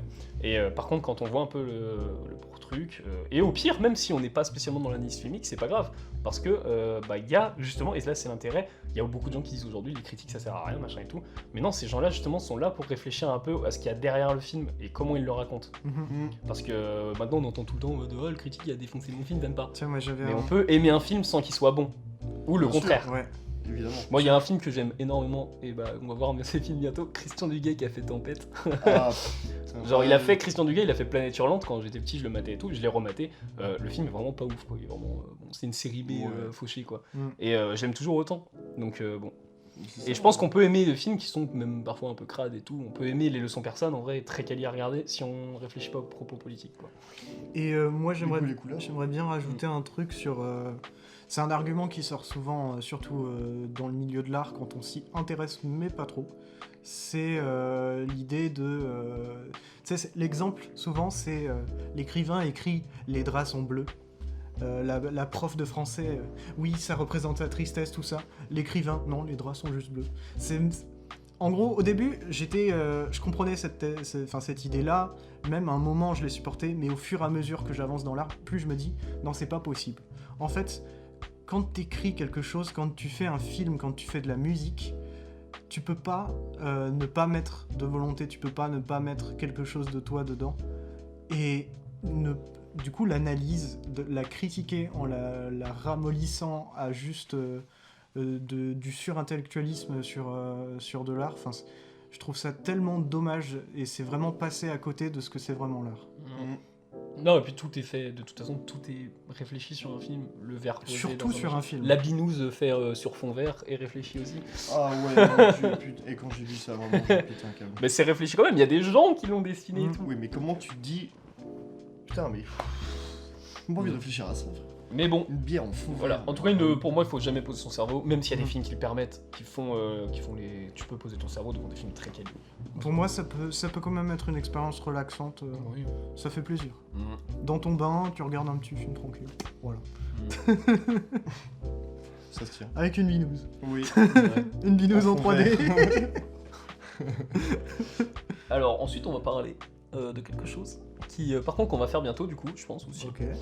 Le found footage. Ah, le found footage. Fan footage. Non, pas le fan. Le Found. found. Footage. Donc, ou le. Comment on appelle ça en français? Je sais qu'il y a Le- un truc très. Ah ouais. Ouais. Rush. je sais Le pas. fichier est trouvé. Enfin bref, le found footage, je vous expliquer ce que c'est. Oh bah tu veux que je l'explique? Bon, je pense C'est- qu'en général, les gens connaissent le fan footage. C'est quand Comment je- on trouve une caméra et qu'il y a des Il trucs y a des font trucs peur filmés dedans. dedans et que. Bah, Rodolphe, pas il va que nous- peur, hein. Genre, Rodolphe, il va nous un détester. peu amateurement dedans. Entre guillemets. Et ouais, bah le found footage, en vrai, c'est pas un style, c'est pas un genre que je kiffe. Parce que pour moi, le found footage on l'utilise beaucoup, mais il y en a très peu qui révolutionnent avec. Et Ouais. c'est dommage parce qu'il y a deux coups à faire avec. Et les plus connus en soi, bah, c'est Paranormal Activity, Blair Witch. Blair Witch. Même Ouais, si qui Paranormal méritait son Activity, chef-d'œuvre. est-ce que c'est un found footage? Ah, T'as des si, images si, de si, caméra, ouais, mais mais il si, n'y a si, pas ce si. côté found. Tu vois. Pour moi, si quand même. Ouais. Bah, on est quand même sur un processus cinématographique qui est extrêmement similaire. Bon, après, t'as pas tout ce... C'est plus caméra de surveillance, en fait. Ouais. Ça fait un peu penser aux vidéos qui font peur en mode top 10 des footage de caméras qui font ultra peur. Sauf que c'est un film. Et ouais, Cannibal Holocaust. Ah, Qui bien est vu. peut-être pas le. Je sais que c'est pas le premier fan footage, il y a des gens qui ont expérimenté des trucs avant. Mais c'est le truc qui est un peu. Puisque sa première partie, du coup, c'est les gens qui vont en Amazonie et qui. Enfin, un mec qui va en Amazonie retrouver des pellicules. Et deuxième partie, bah, c'est on regarde les pellicules. Donc c'est du fan footage en soi. Mhm. Babysitting et du fan footage. Ah ouais, j'ai pas vu. Il y a... C'est vraiment pas mal du tout. Comment il s'appelle le film où sur l'affiche c'est la statue de la liberté. Cloverfield. Merci. Cloverfield, bah là, Cloverfield tente des choses. Ouais. Oui. Et, Matrix. ouais. Mais récemment, fan footage qui a un peu marqué. C'est Deep House. C'est un fan footage? Oui. En C'est un soi, film je sous comprends l'eau, ce que ouais. tu veux dire, ouais. Mais Mais c'est c'est pas pas bien. bien. C'est pas bien. C'est pas bien C'est du pas tout. bien du tout, non. Non, ouais, c'est un genre. Je pense que c'est un genre qui va gagner avec le temps. Et peut-être qu'à un moment, on verra un fan footage qui va un peu changer. Bah, en vrai, c'est un genre qui s'est un peu perdu. Il y a les Rec aussi, Oh oui, de Paco Plaza, ouais, c'est vrai. le mec qui a fait C'est vrai, Abuela. ouais, Rec. Il y a beaucoup de fan footage épouvante horreur. Ouais. c'est- Mais il y a de ouais. quoi faire d'autres trucs avec le fan footage. Il n'y a pas que de Babysitting. l'épouvante horreur. Ouais, bah, j'ai De pas... Philippe Lachaud. Bah, que moi j'aime bien, je le trouve le film vraiment pas Oh, mal. est-ce que Avec une très bonne utilisation du fan footage. le documentaire de Peter Jackson, Ah c'est du fan footage en soi. Oh, Pas ah, vraiment, mais c'est un Pas documentaire. vraiment, mais vu que c'est un docu, ouais, mais c'est pas une fiction. Ouais, non, parce que j'ai C'est, trouvé- je sais plus, j'ai plus le nom du, Moi non du plus. docu, du documentaire véridique de Peter Jackson. J'ai Ouais, j'ai pas, je connais pas ce film. C'est un documentaire incroyable où t'apprends genre que les frères Lumière ont pas créé le cinéma. What the fuck. Mm. Faut que je Voilà. regarde ça. Bah oui, ça va voir. en fait. Il y a un film qui est sorti sur Netflix et qui est vraiment pas mal du tout et que Lou justement m'en avait parlé il y a pas longtemps et j'avais vu le truc, ça c'est Incantation. C'est un film d'horreur taïwanais Ok. où c'est un faux documentaire horrifique et du coup avec des caméras, du fan footage et c'est terrifiant. Juste la bande annonce mon pote. Mais ça te fait met penser les frissons. ça fait penser au truc produit par Naum Jin récemment. Euh, J'ai plus le nom. Moi non plus. Avec la statue. Ouais, je vois le truc. Medium. Ah, C'est The Medium The Medium. The Medium. Oui, ouais. oui, oui. The Et Medium. Medium. qui a l'air d'être justement à moitié Dernier film found de Robert. footage et. Ouais. Derrière Dernier film de Robert Eggers. Ah oui, The Medium.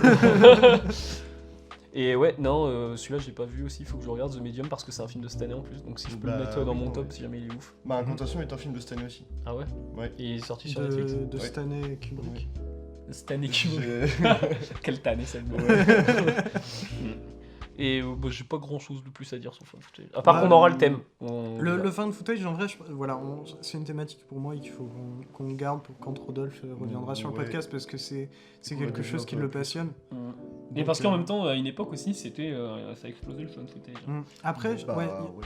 je rajouterais peut-être un dernier truc, c'est il y a quand même une vague qui monte en ce moment, c'est pas du tout dans le cinéma. Enfin, si, il y a un rapport au cinéma, c'est que c'est de la vidéo et que c'est artistique, mais ça ne sort pas au cinéma. C'est sur YouTube, il y a une vague d'horreur, ce qu'ils appellent horreur analogique, où en fait c'est des chaînes YouTube sur lesquelles va y avoir plein de vidéos qui sont un peu, tu sais, vieilles vidéos qui a été trouvée sur une VHS dans un Genre, grenier. ouais, regarde, j'ai vu le Bigfoot en Amazonie. Ouais, mais en Non, c'est vrai, pas en Amazonie. en vrai, beaucoup C'est- plus stylé. Ça crée vraiment un univers Ouais. avec des théories du complot, des monstres qui sont cachés dans un village. Enfin, Non, mais tu vois, t'as plein d'histoires comme ça. les SCP en soi, c'est quoi si c'est pas du found C'est vrai, footage c'est vrai. Mais parce que, enfin, pas du footage, du found doc, C'est du footage de gueule. du ça. found classifié de. Non, mais ouais, t'as l'impression T'as d'avoir des complètement documents raison. trouvés, et puis il y a même des trucs cachés et tout ça, C'est vrai. censurés, et ouais. Et c'est super intéressant. Mhm. Allez voir les SCP si vous n'avez jamais vu les SCP. Oui. Et Mais j'ai du pas coup, d'autre chose à voilà. dire. Je Bah, pense moi qu'on- non plus. On y reviendra une On, prochaine fois, je on pense. développera plus avec. Et on va pouvoir parler du coup des prochains. Adaptation d'auteur de manga. Alors, j'ai pas compris si on m'avait dit adaptation d'auteur Hmm. de manga ou adaptation d'auteur de manga. Ah, Ok. Voilà. Bah, je pense du coup. Ou adaptation vrai. d'auteur ou de manga. Je pense que c'est plus adaptation de manga. Je pense que c'est plus adaptation de manga. Du coup. ouais, Ouais, c'est l'idée. ouais. l'idée, Et je pense que on c'est va pas, du coup, on va pas se. Voilà, on va dire franchement, Lou ne va pas aimer cette phrase, mais la meilleure adaptation de manga, c'est Pacific Rim de Del Toro. En tout cas, Ça côté se américain. Ça se tient fort. Si. Ça se tient très très fort. Euh, C'est un putain de chef-d'œuvre Pacific Rim. Il y a des adaptations de manga, en vrai, il y en a tout le temps. Il y a, même côté asiatique, il y en a beaucoup. Moi, Il y en a j'ai- des pas très bien aussi. Il y a Death Note, c'est pas Tiens, très bien. Tiens, je Ghost in the sortirai Shell, un. c'est pas très bien. Ouais, bah, il y a beaucoup d'adaptations qui sont claquées. Mais en plus, ils continuent d'en faire. Là, ils veulent en faire une pour Cowboy Bebop, je crois. Ils veulent en faire une. Bah, Bah, c'est déjà fait, c'est la série. déjà Sérieux Elle est Bah sur oui, Netflix. elle est là là. dégueulasse, à slip. Ouais, bah oui, Ouais, ça j'ai pas- me j'ai Il y a m'étonne même Attack pas. on Titan bientôt, Ah, par putain. Andy Muschietti. Et du coup, moi, j'allais Je suis dire, intrigué, ça. moi, j'aime bien. Il y a une adaptation que j'aime beaucoup. C'est celle des premiers épisodes, enfin du début de la saison 4 de JoJo's Bizarre Adventure, qui est réalisée par Takashi Miike. Oh. Ça, c'est génial. Ça, c'est stylé. Ça, c'est ouais. trop Et bien. parce que justement, mais ouais, mais Takashi Miike c'est un peu l'exception aussi parce que il a fait aussi Tokyo Tribe qui, je crois, est basé d'un manga. C'est Et vrai aussi. Tokyo, mais le truc c'est Ah que, oui. Tokyo ouais, Tribe. je crois que Tokyo Tribe c'est basé d'un manga. Non, mais Tokyo Tribe, c'est Solution. Est-ce que, Ah bah, oui, non, j'avoue, Bah ouais, je oui, suis trop c'est con. pas du tout Takashi. Non, et Miike. Takashi Miike il en a fait un autre. C'est J'ai pas les. Daruma. Il a adapté Daruma. Vous avez jamais entendu Oh parler? oui, si. C'est le Si, il est Daruma qui incroyable. est sur un bureau et puis qui fait. C'est incroyable. Genre, si tu bouges, tu meurs. Ça me dit rien du C'est génial. c'est Et, incroyable. oui, et Son Notion, du coup, a fait des adaptations de manga aussi. tout. Et parce que c'est des réals japonais qui, justement. Son Notion, on va en parler vite fait, mais. Bon, Blacklist hein, maintenant. Ouais, tristesse. Et parce que c'est des mecs, justement, qui vont pas seulement adapter le matériel, ils vont quand même lui donner un truc cinématographique, quoi. Mais c'est comme moi, il y a une adaptation assez récente que j'aime vraiment beaucoup. C'est Alita Battle Angel de Robert Rodriguez avec James Cameron à la prod. Ouais, mais parce que. Et je trouve le film super bien, je Que j'ai comprends pas pas qu'il est flop comme ça. Mais parce que aussi, ils ont fait comme Pacific Rim, ils l'ont pas spécialement vendu en mode on va faire une adaptation de manga. Ils l'ont vendu, regarde Alita Battle Angel, mais qui devinerait que c'est Gun juste au titre, à Mais part oui. le Alita. Et je sais même pas si elle s'appelle. Oui, elle s'appelle Alita J'en dans sais le rien. Ça manga. s'appelle Alita dans le Voilà. film. À part le Alita. Non, mais dans le film. Et mate le film, mec. Ouais, mais le manga. Je te passe. Bah, le Moi, manga, quoi. j'ai pas lu du tout, je connais pas. Et genre Pacific Rim, c'est simple, il a été vendu comme un blockbuster de robots, référence au kaiju, machin. Ouais. Alors, quand on demande à Del Toro, genre, est-ce que c'est une adaptation d'Evangelion, il dit, ouais, j'ai jamais maté. Mais quand tu regardes Evangelion, tu te dis, mais mec, il y a quand même, c'est le même film, quoi, enfin, c'est la même histoire. Donc, ça en soi, c'est une adaptation pas voulue Pacific Rim, mais parce que je pense qu'il faut arriver à Hollywood, faut pas dire que tu vas faire un manga, parce que là, tu vas te faire catégoriser et puis tu vas te Ouais. faire enfermer dans un truc. Ouais. Genre la prochaine adaptation d'Attack on Titan, je pense que même si Andy Muschietti c'est un mec hyper talentueux, je pense qu'il en fera rien. Mais c'est aussi parce que, de toute façon, moi j'ai surtout, je sais surtout ça en France, mais je pense que c'était la même chose aux États-Unis. C'est que, c'est plus trop le cas maintenant, mais les mangas, les animés, tout ça, c'est considéré un peu comme une sous-culture plus qu'une culture. C'est moins le cas maintenant. Ouais, c'est beaucoup moins le cas maintenant, mais ça l'était beaucoup, et les gens qui sont à la tête des boîtes de prod, du moins les plus grosses, Ce sont des vieux. sont pas les plus jeunes du monde. Ouais. Et ils vont pas considérer les mangas, tout ça. C'est japonaiserie là. C'est japonaiserie. Tu vois, vraiment, ça va vraiment être ça. Et ils vont pas les considérer comme des vraies œuvres d'art en fait. Des vraies histoires avec des vrais personnages. Et du coup, derrière, ils vont donner des moyens pour faire un truc qui ressemble et basta. Non mais les meilleures adaptations de manga sont des adaptations en animation. Akira mémorise en soi. Ouais. C'est le truc. Après, on peut faire en live des bonnes choses, je suis sûr. Mais par exemple, quand on voit les images de la série One Piece, genre mais qui croit au projet? Ça va être vu. Bon, bah il y a des gens qui ont de l'espoir, tu vois. Et ça va être regardé par tout le monde parce qu'il y a une grosse com dessus et Ouais. parce que tout le monde attend de voir ce que ça va être. Moi je regarderai pas. Bah, de toute façon, les séries Faut qu'on en Netflix, parle. bonjour. Ouais. Mais là, c'est surtout que ça dépend lesquels. ça va se. Ça va être. Moi, je crois pas une seconde. Moi non plus. Parce que déjà, c'est Netflix. Et comment tu veux faire One Piece en série, quoi? Netflix, je trouve ça encore plus. Faut prendre un autre angle. Avec Netflix. Ouais, même chez les designers qui se mettent pas en live. Avec Netflix, je trouve ça encore plus déprimant qu'avec les grands studios parce que Netflix, ils ont d'autant plus cette image de jeunes studios, Ouais. de gens cool, un peu comme un 24 en soi. Ou ne. Il est marrant. Mais du coup, Netflix, il a d'autant plus cette image de jeunes studios, de trucs un peu cool, qui est plus connecté à tout ça et qui va pas les réduire en tant que sous-culture. Et qui pourtant, derrière, voilà quoi. C'est pas top hein, vraiment ce qui sort. Franchement, c'est déprimant. Quand tu te dis, au début, t'as un chef-d'œuvre comme Death Note qui est génial. T'en fais un film et le film derrière est aussi naze. Vraiment, le meilleur truc dans le film Death Note, c'est l'apparition de Willem Dafoe, mais c'est même pas vraiment lui. Enfin, sérieusement quoi. Ouais, bah après le film était réalisé aussi par un réalisateur, permettez-moi de... Adam Wingard. Ouais, un Mais- réalisateur de merde. D'autant plus, t'as des œuvres comme ça qui sont ultra importantes pour énormément de personnes, que beaucoup de personnes respectent, qui sont ancrées dans la culture, dans la pop culture, et derrière, pour bosser sur une adaptation live, donc une adaptation qui peut derrière sortir au cinéma en tant que film à part entière et qui sera pas stigmatisée justement par cette vision en mode manga ou animé, et tu mets une brêle absolue en tant que réal. Alors, par contre, attention, sur Death Note, moi j'ai remis en question un petit truc. Parce que J'ai pas vu le film. il y a une scène dans Death Note où une échelle va transpercer la tête d'un mec Ouais. sur une voiture. Et il y a beaucoup de gens qui se sont dit, oh mais c'est quoi cette merde, enfin c'est quoi ce délire, genre c'est hyper gore pour rien et tout. Ouais. Enfin, ou alors c'est un peu tiré par les cheveux, l'échelle, machin. Ouais, je m'en souviens. Et le truc, c'est que j'ai revu cette scène dans un vieux film. En fait, c'est une référence, cette scène-là, à la malédiction de Richard Donner. Et Wow. dans la malédiction, t'as un mec en gros qui prend pareil, c'est une vitre. En fait, c'est pas une échelle, mais c'est la même scène. Et je me suis dit, il y a quand même un lien entre les deux films. Donc peut-être qu'Adam Wingard, il a quand même creusé un peu pour faire Death Note. Ouais, mais Il y a cette question de fatalité. je vais, en fait. je vais peut-être te poser une colle. Après, Tarantino, il fait ça aussi. Ouais, mais oui, Et- Tarantino est très bien en soi, très bon. Ouais, mais On est-ce le que reproche pas de faire ça. c'est pas parce que J'essaye Ouais, de bon, sauver un peu en les vrai, meubles chez Death Note, ouais, je j'avoue, déteste Ouais, le mais film faut aussi. pas, hein, c'est faut pas parce que Faut le tu laisser dans sa fais merde. des Non. références à des idées cinématographiques. Ça se trouve, c'est même pas du réalisateur, c'est peut-être du chef-op. C'est peut-être du Ouais, mais pour le scénariste, coup, enfin. ouais, pour le coup, je vois le lien. Moi, je descends le film, je m'en bats Je les vois couilles. le lien. Non, mais au moins, je vois le lien entre la malédiction et Death Note. Par Ok. contre, oui, Death Note, l'animé ou le manga, il y a cette question de fatalité. Et dans la malédiction, c'est ça. Et oui, il y a des gens qui comparent à Destination Finale aussi, le film. Bon, c'est vrai que Death Note est plus un Ouais, Destination Finale après. Mais... Oui, bref, je sais que c'est nul Death Note, ne vous inquiétez pas, je préfère Roma sur Netflix. Moi, Bon, frère, je sais pas trop en fait. Wesh, la J'hésite comparaison. entre les deux. Bah non, mais voilà, non, mais Netflix ils peuvent produire des chefs-d'œuvre, mais quand c'est le réel qui vraiment le réel il Voilà. choisit bien quoi. si j'avais su Mais, comparer l'adaptation de en manga, fait- on avait comparé Death Note à Roma. mec, mais what the fuck. Mais en fait, on a l'impression que Netflix, ils offrent une vraie liberté comme ils la promettent à tous les réalisateurs, que avec les gens qui sont déjà connus ou qui ont déjà prouvé qu'ils étaient forts. Ouais. Et bah les autres, ils vont se faire foutre. Vraiment. Les autres, vraiment, c'est des vaches à lait, quoi.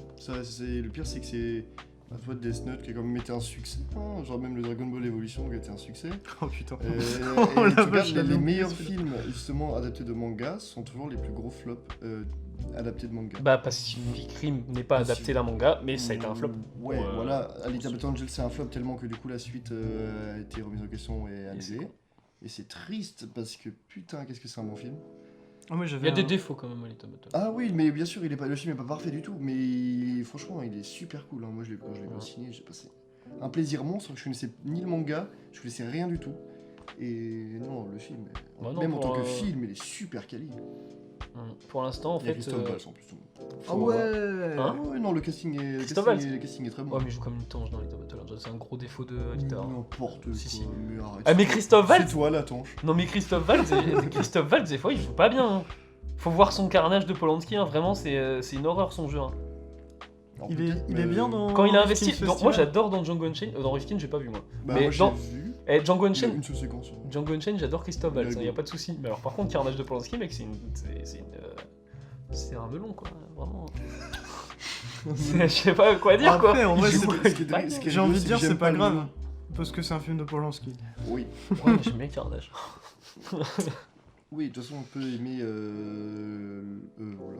Oula. Voilà, je vais pas avancer, j'ai dit une dinguerie. mais j'ai Ouais, fait t'allais dire le truc du genre, il faut dissocier. Ouais, mais je vais me faire taper C'est dessus. un débat trop lourd pour la Ouais, voir. Ouais, vraiment, ouais, vraiment. En tout cas, bref, Guillermo del Toro, je ne crois pas 2 secondes qu'il a pas vu Evangelion. C'est pas vrai.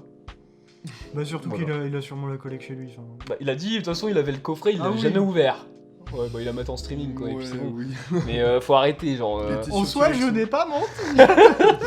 Mais non, mais le truc c'est que lui, qu'est-ce qu'il a mis? Parce que il y a beaucoup de gens qui défoncent Pacific Rim. Qu'est-ce qu'il a amené là-dedans? Il a amené des visuels du cinéma japonais, mais pas que, il a fait les visuels d'animé, il reprend cette esthétique des kaiju, il prend la grandeur et tous les trucs. En y instaurant sa Mm. propre esthétique moderne. Ouais, Ouais. il reprend ses thématiques toujours, avec la transformation du mec en outil, le mec veut se mélanger à un kaiju, quoi, c'est incroyable. Ouais. Et bon, Ouais.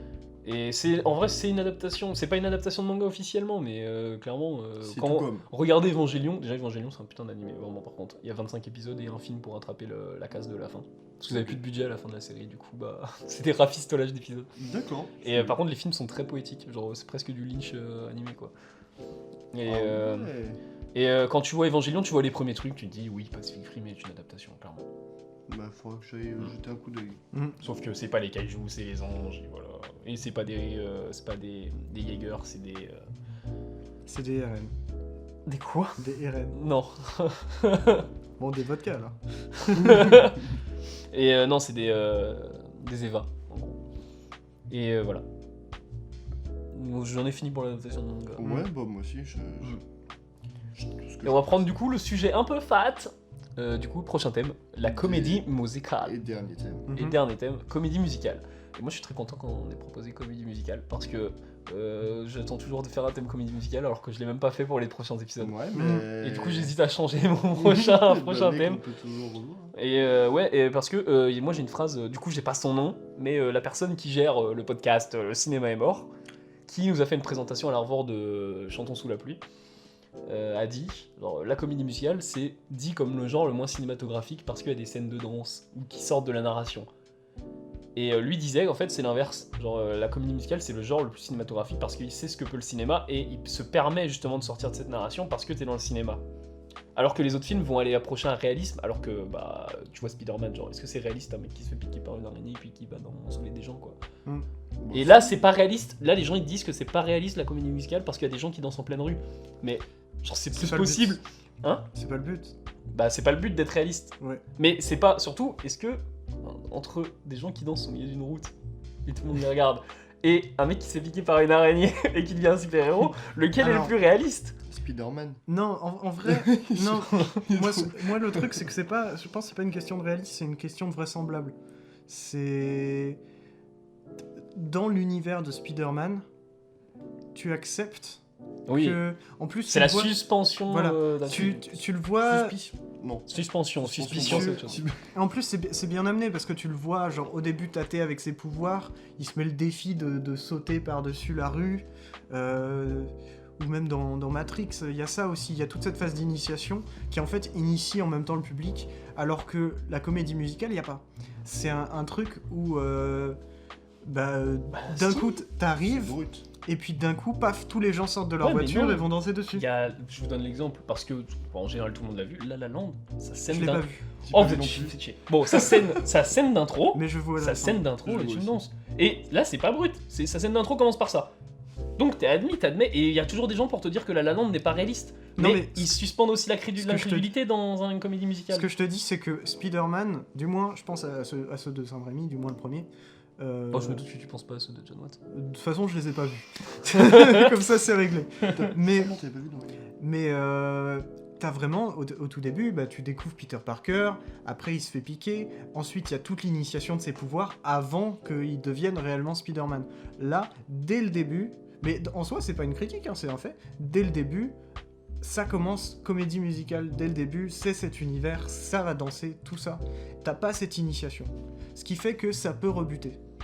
Pour moi, il y a ça. Je trouve pas. Parce que vraiment, le reproche des gens, ça va être ça. C'est pas réaliste, comédie musicale. Moi, ça, je l'ai jamais entendu. Ah ouais, Moi, j'ai entendu beaucoup de c'est niais, ça raconte pas grand chose, on s'emmerde. Ouais, il y a trop de musique. Ouais. y a trop ça de aussi. musique. Mais vraiment, mais... Comme si dans les autres films, il y avait pas de... Enfin, il y a de Ouais, la musique tout mais le temps, quoi. trop de chants, trop de personnages qui chantent. Enfin, bref, en vrai, c'est des trucs complètement cons. Mais il y a un film, une comédie musicale, où tu nous as bassiné pendant longtemps avec les musiques, et surtout une, c'est Podane. Bah, Avec c'est incroyable. la recette là. Ah, c'est Bah, bon. le cake d'amour Ah, bah, que j'ai vu en salle. oui, oui, bah oui. C'est Bah, bon. justement, ça c'est en soi un contexte qui est assez réaliste, je pense. J'ai pas Podane. vu le film, hein. J'ai pas vu le film donc. Non. Bah, d'accord, bah je me suis trompé, j'ai rien dit. Non, mais Parce que quand le tu truc, c'est que vois voilà, une les chanson gens. qui fait une recette de cuisine, je suis en mode bah en vrai c'est que ça s'inclut dans le quotidien donc t'as un côté un peu réaliste du truc. Non, pas vraiment. D'accord. Bah, Les gens aiment aller voir des concerts, les gens aiment aller voir des spectacles de danse, les gens aiment aller voir du théâtre, et ils aiment aller au cinéma. Pourquoi un genre de film qui mixe tout, genre est moins bien et niais, quoi. Alors que t'as des comédies musicales très sérieuses. C'est parce que pour moi, justement, en fait, il y a un gros manque de comédie musicale très sérieuse. En fait, il y a beaucoup de comédies musicales qui sont profondément niaises. Ont un Et scénario. c'est en pas fait, les plus intéressantes qui du sont- cinéma. Hein. Bien sûr. Mais c'est souvent, il y en a beaucoup comme ça qui ressortent, et c'est aussi beaucoup la vision que se trame la comédie musicale au final. Avec, tu sais, l'histoire à la con en mode oui, c'est un monsieur, et puis il y a la jeune fille, et puis la jeune fille, elle sait pas trop si elle est amoureuse ou pas, et puis en fait, le monsieur il arrive, et puis elle est peut-être amoureuse, mais elle sait pas, et puis elle hésite tout le film, mais à la fin, il se marie. Et là, tu vois, Tu mais vois là, c'est presque le truc de Funny Face que t'as fait. Oui, c'est complètement funny face. Mais non, mais le truc, c'est que Funny Face a justement un propos derrière aussi, qu'il utilise dans la comédie musicale, mais un propos très sérieux derrière Funny Face, et l'image de la femme qu'il y a dans le truc. Ouais. Et parce que c'est Gene Kelly, et Gene Kelly, c'est pas, en soi, c'est le mec qui a, qui a fait vraiment ce qu'est la comédie musicale, en tout cas dans le Hollywood, quoi. Et mais c'est pas forcément niais, justement. Au contraire, Gene Kelly, c'était un mec très sérieux quand même, enfin... En vrai, je vais peut-être parce que là, je m'exprime sur des choses que je ne pense pas forcément. Et en vrai, moi, le truc qui me manque dans la comédie musicale, c'est la surprise. Parce que, enfin, tu vois, je regarde Funny Faces, enfin, j'imagine une comédie musicale dans ma tête, je regarde Funny Faces, je suis pas surpris. C'est exactement ce à quoi je m'attendais. Par contre... Parce que c'est des comédies musicales classiques. Voilà. De... Bah ça, après, moi, ça, c'est... De l'âge... pas l'âge... Si, l'âge d'or Si, hollywoodien. l'âge d'or, ouais. De l'âge d'or hollywoodien. Et bah ça, après, tu vois, c'est vraiment subjectif, c'est vraiment très personnel. Mais du coup, après, moi, je m'imagine une comédie musicale, je vais voir Annette, c'est une claque. Ouais. Mais parce que... Mais Annette...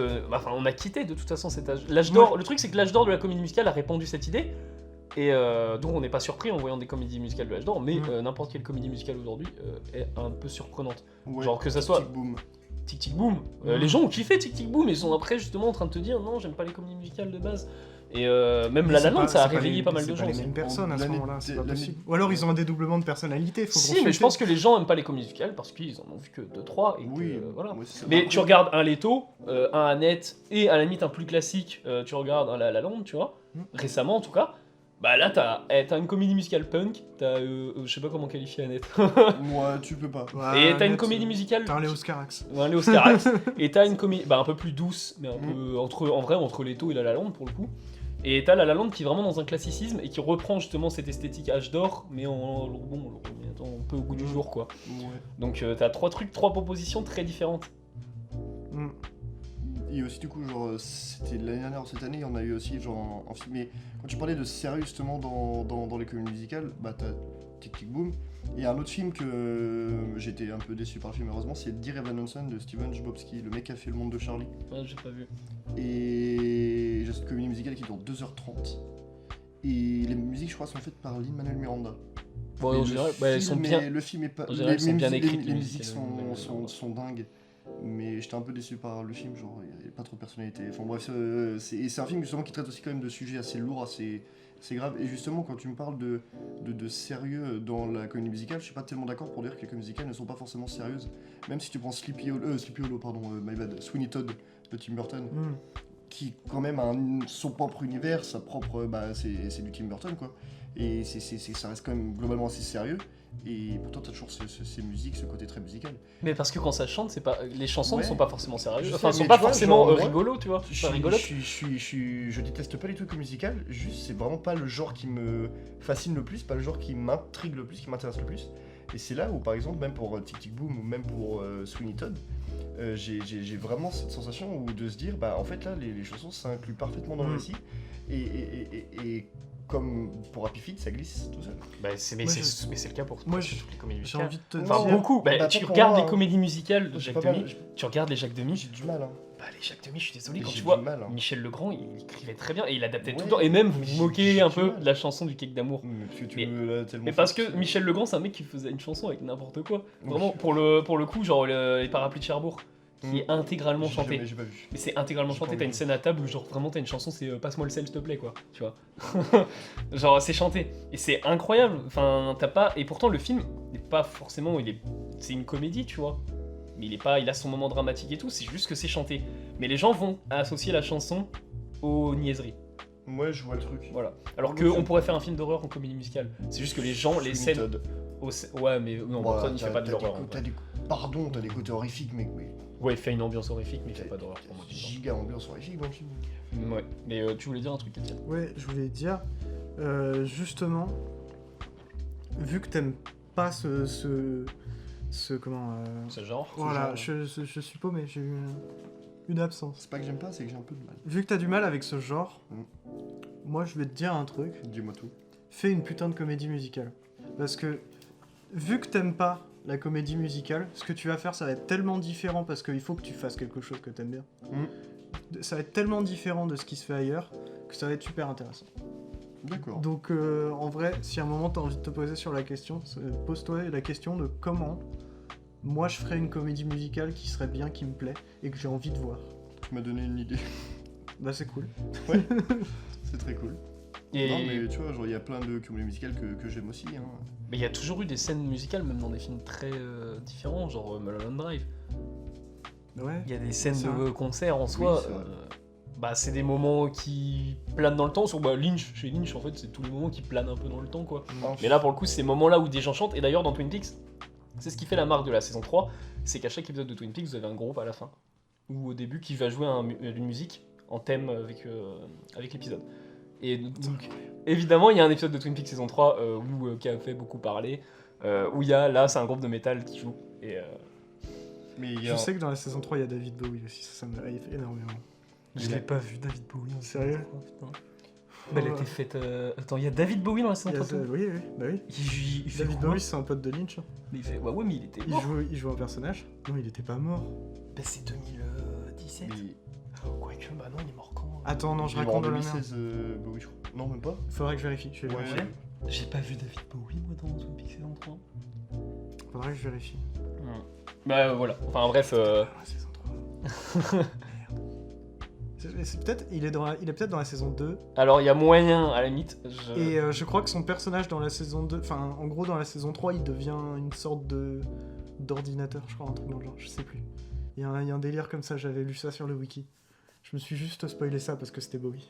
Je rematerai, en vrai, faut que je remette Twin Peaks. Il y a aussi un film qu'on considère pas comme une comédie musicale, mais quand tu le regardes, de plein d'aspects et à plusieurs moments, tu le sens et tu sais que c'est fait aussi comme une comédie musicale. C'est un film d'Edgar Wright, c'est Scott Pilgrim. Oh oui, bah là c'est plus c'est plus ref au jeu. Ouais, bah ouais, non, mais t'as vraiment des scènes de concert où avec les trucs et tout, Bah, t'as à ce une double moment-là, rêve de sorte de comédie musicale à ce où la moment-là- musique intervient dans le. Whiplash aussi, ça marche. Whiplash, Mais ça marche Non, parce que totalement. bah, c'est Mais pas incohérent pour qu'il moi, ait en fait une fait- comédie musicale après de toute façon. Mais il fait que ça. Pour moi, en fait, il y a quand même une différence entre ce que j'appellerais peut-être des films à thème musicaux ou des films musicaux, mais bon, ça c'est pas ouf comme Ouais. terme, je trouve. Et les comédies musicales à proprement parler. Enfin, il y a quand même un genre bien défini de la comédie musicale. Par exemple, dans Holy Motors, quand t'as la scène d'un coup où tout le monde joue de l'accordéon, est-ce que c'est une comédie musicale? Ouais, mais ça c'est parce que c'est le Oscarax quand- il fait un peu chier. C'est une séquence Il mixe. musicale. Ouais, mais là c'est. Sachant qu'en plus, il me semble qu'il y a une autre scène qui fait référence aux comédies musicales plus tard dans le film.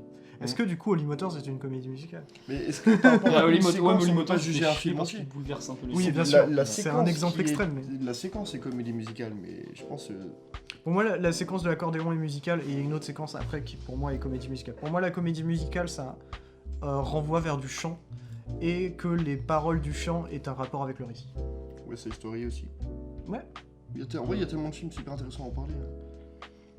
Tu vois, genre, en vrai, tu vois, c'est quand même quelque chose, moi, qui, comme je l'ai dit tout à l'heure, j'ai un peu de mal, mais qui me fascine quand même par plein d'aspects. Plein de films qui définissent complètement, qui même redéfinissent le genre. Bah, pour moi c'est un Comédie genre, musicale. c'est un genre vraiment particulier la comédie Pour musicale. moi, 8 Mile, c'est plus un drame.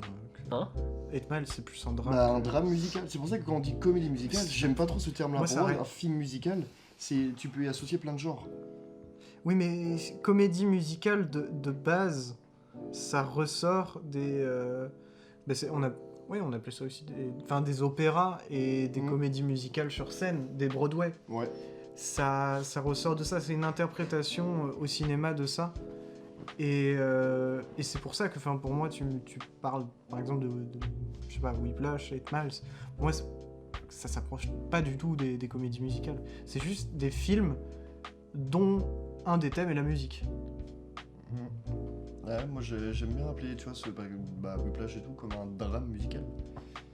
Parce qu'en Moi, soi, tu me dis pour drame moi, je trouve musical. le mot juste en soi. Tu me dis drame musical, je vais pas du tout penser à un truc comme Whiplash. Whiplash, pour moi, c'est un drame dans le monde de la musique. Bah, pour moi, c'est un drame ou comédie. Ah non, Whiplash. Whiplash. Non, putain, j'ai cru La La Land. J'allais Ah dire oui, du non. coup, non, c'est dramatique, mais genre comédie musicale quoi. Ouais, non, parce que Non, justement, Whiplash, c'est un film musical. Oui, mais c'est ça, parce que je disais, moi justement, je peux associer le terme pour Whiplash, genre le drame musical.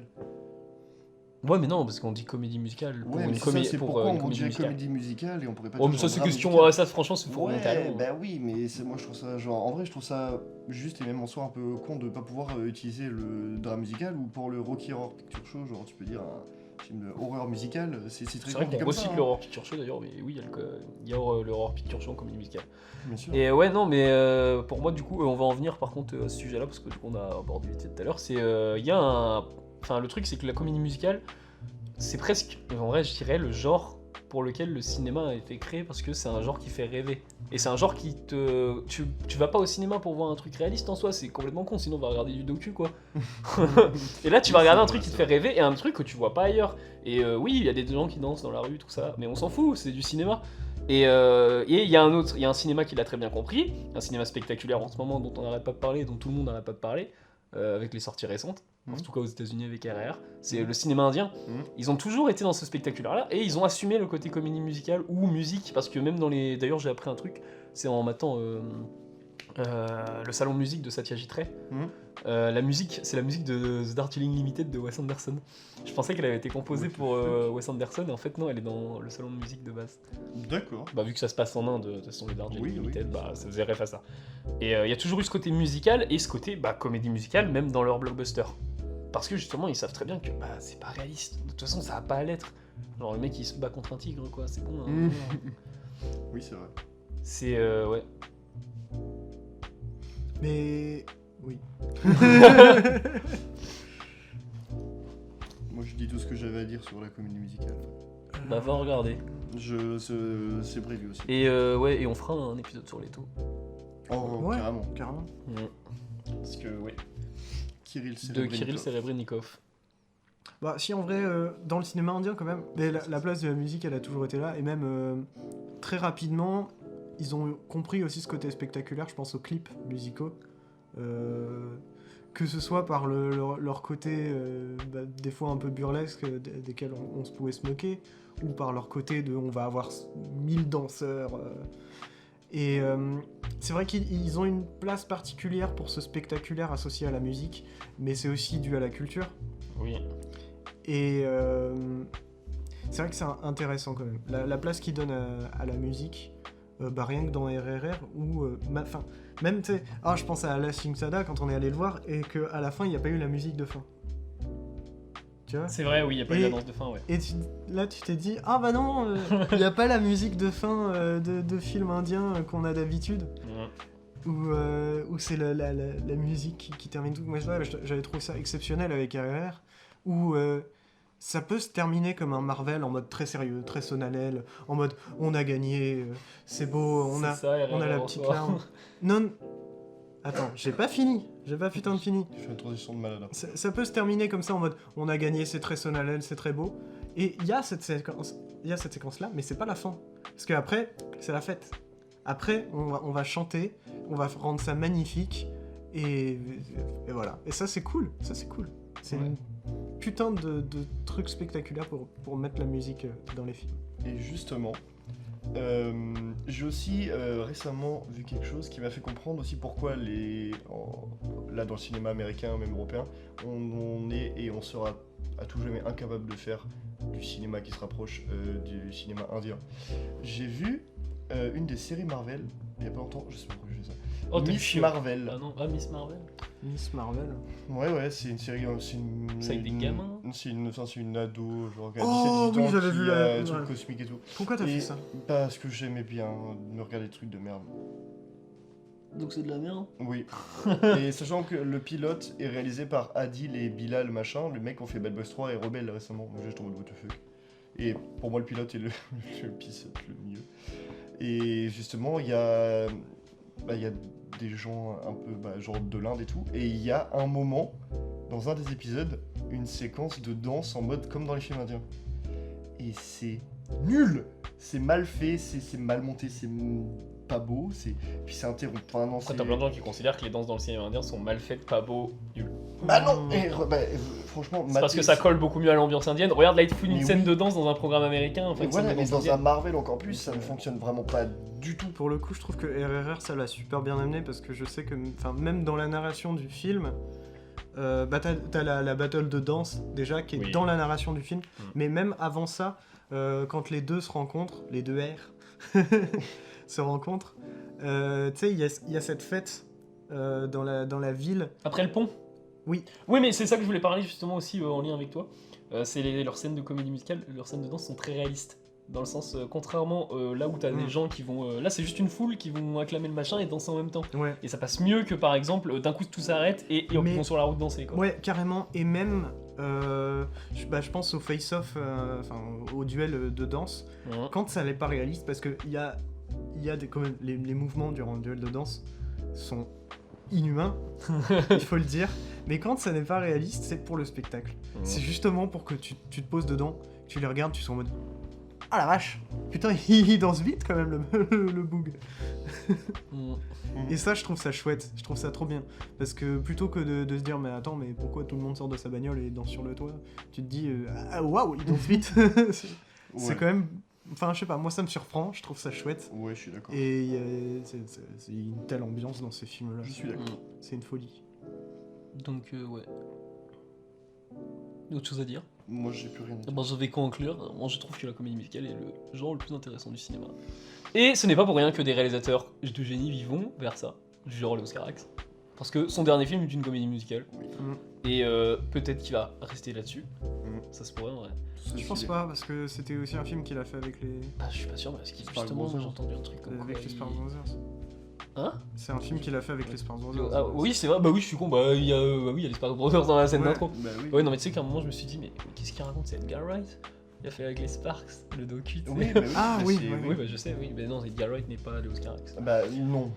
Et même Par contre, d'ailleurs, Takashi Miike. non, mais c'est marrant qu'on parle d'Edgar Wright du coup après, parce que tu disais Scott Pilgrim, bah ouais, ça ressemble Ouais. mais je vois bien Edgar Wright réaliser une comédie musicale aussi. Ah, En carrément. vrai, ouais. Et il y a des réals qui veulent énormément aller vers ça parce que bah c'est parce qu'ils ont grandi aussi avec ça, ils ont maté des films de l'âge d'or hollywoodien qui étaient des comédies musicales et ça reste des films très quali. Genre que ça soit en termes de réal, en termes de propos, bon des fois il y avait un propos un peu mais Gene Kelly, même Seth MacFarlane, créateur des Griffins, Oui. il cite Gene Kelly De quoi. Ted. Et hein De tête aussi. ouais, bah oui, du plus connu pour les Griffins, je pense. Ouais, plus connu pour Ted. Ouais, bah, j'ai pas vu Ted. Mais C'est rigolo. il cite énormément, même il y a énormément de références dans les Griffins à tout, mais lui il disait, bah, Gene Kelly, enfin, c'est son bro, quoi. Ouais. Même s'il est mort il y a 20 ans maintenant. Oui, c'est vrai. Donc voilà. Et c'est bien après de le renverser maintenant, mais maintenant on a la comédie musicale punk, quoi, avec Leto. Et Leto c'est incroyable aussi. Hein. Moi, c'est un truc qui me plaît bien, c'est le fait de faire des comédies musicales avec des genres musicaux un peu inattendus. Bah, le Sonotion, Tokyo Tribe, c'est Ouais, carrément. comédie musicale rappée, japonais. Ça, c'est chouette parce que plutôt que de rester sur la touche justement de cette vision de la comédie musicale très gnangnan et de reprendre un peu les mêmes sonorités, les mêmes musiques, bon, bah là, on fait un virage total, on change totalement. Mais même avec, au fond, Annette, on est quand même sur enfin, la musique des Sparks, elle est particulière, quoi. J'aimerais bien voir une comédie musicale pure française en vrai, chanter en français et tout, parce que je sais même pas s'il y en a eu une récemment. Il y avait pas un film Les Misérables qui avait été... Il me semble. Bah, il est- En mode comédie musicale. Ouais. Oui, si, il y en a une avec Hugh Jackman. Ah, Et Oui, c'est ouais, pour- non, c'est je te pas- dis vraiment pur français en langue française, quoi. Pur Je pensais que c'était français. Non, non, Pur pour. Français. En vrai, Bon, comédie feu de musicale en France. France, ça se fait plus trop en France. Bah non, alors que pourtant c'est un genre qui, bah en France en tout cas, Voilà. les gens aux États-Unis, dans le Hollywood, enfin dans le, je dis ça vraiment en mode le vieux, genre le Hollywood. Ouais. À Hollywood, genre, mais tout le monde a déjà vu les films de Jack Demy, quoi. Mm. Ouais. Donc voilà, Spielberg, ça m'étonnerait qu'il ait pas vu, je sais pas, Demoiselle de Rock, j'allais dire de Roquefort. Oh là là. Ça m'étonnerait qu'il ait pas vu les Demoiselles de Rochefort, Spielberg. Ou- Quand il a fait West ou les Side Story. Parapluies de Cherbourg. Bah oui, ou tous les films de Jack Demy, ou Podane. Spielberg a vu et a aimé le Cake d'amour, dites-vous. Ça, Bon, sûrement. ça. Qui n'a pas aimé Podane, mec? Moi, je l'ai pas vu, je peux pas Non dire. plus. Non, en vrai, je sais pas si vous aimez. Mais si c'est Mais un cake bon. d'amour. C'est un truc d'un autre temps. C'est vrai que toi, tu es d'un âge bien avancé. Bah, j'ai regardé Podan, mec, sur Canal J, je crois. Sûr. Moi, tout à fait. Et je l'aimais pas tant que ça. Et bah moi c'est tout ce que j'ai à dire en tout cas sur la comédie musicale. Voilà, c'est un genre que je kiffe. Eh bien, oui, moi, c'est un genre avec lequel j'ai un peu de mal, mais que je trouve assez fascinant aussi. Et bah vrai cinéphile préfère la comédie musicale.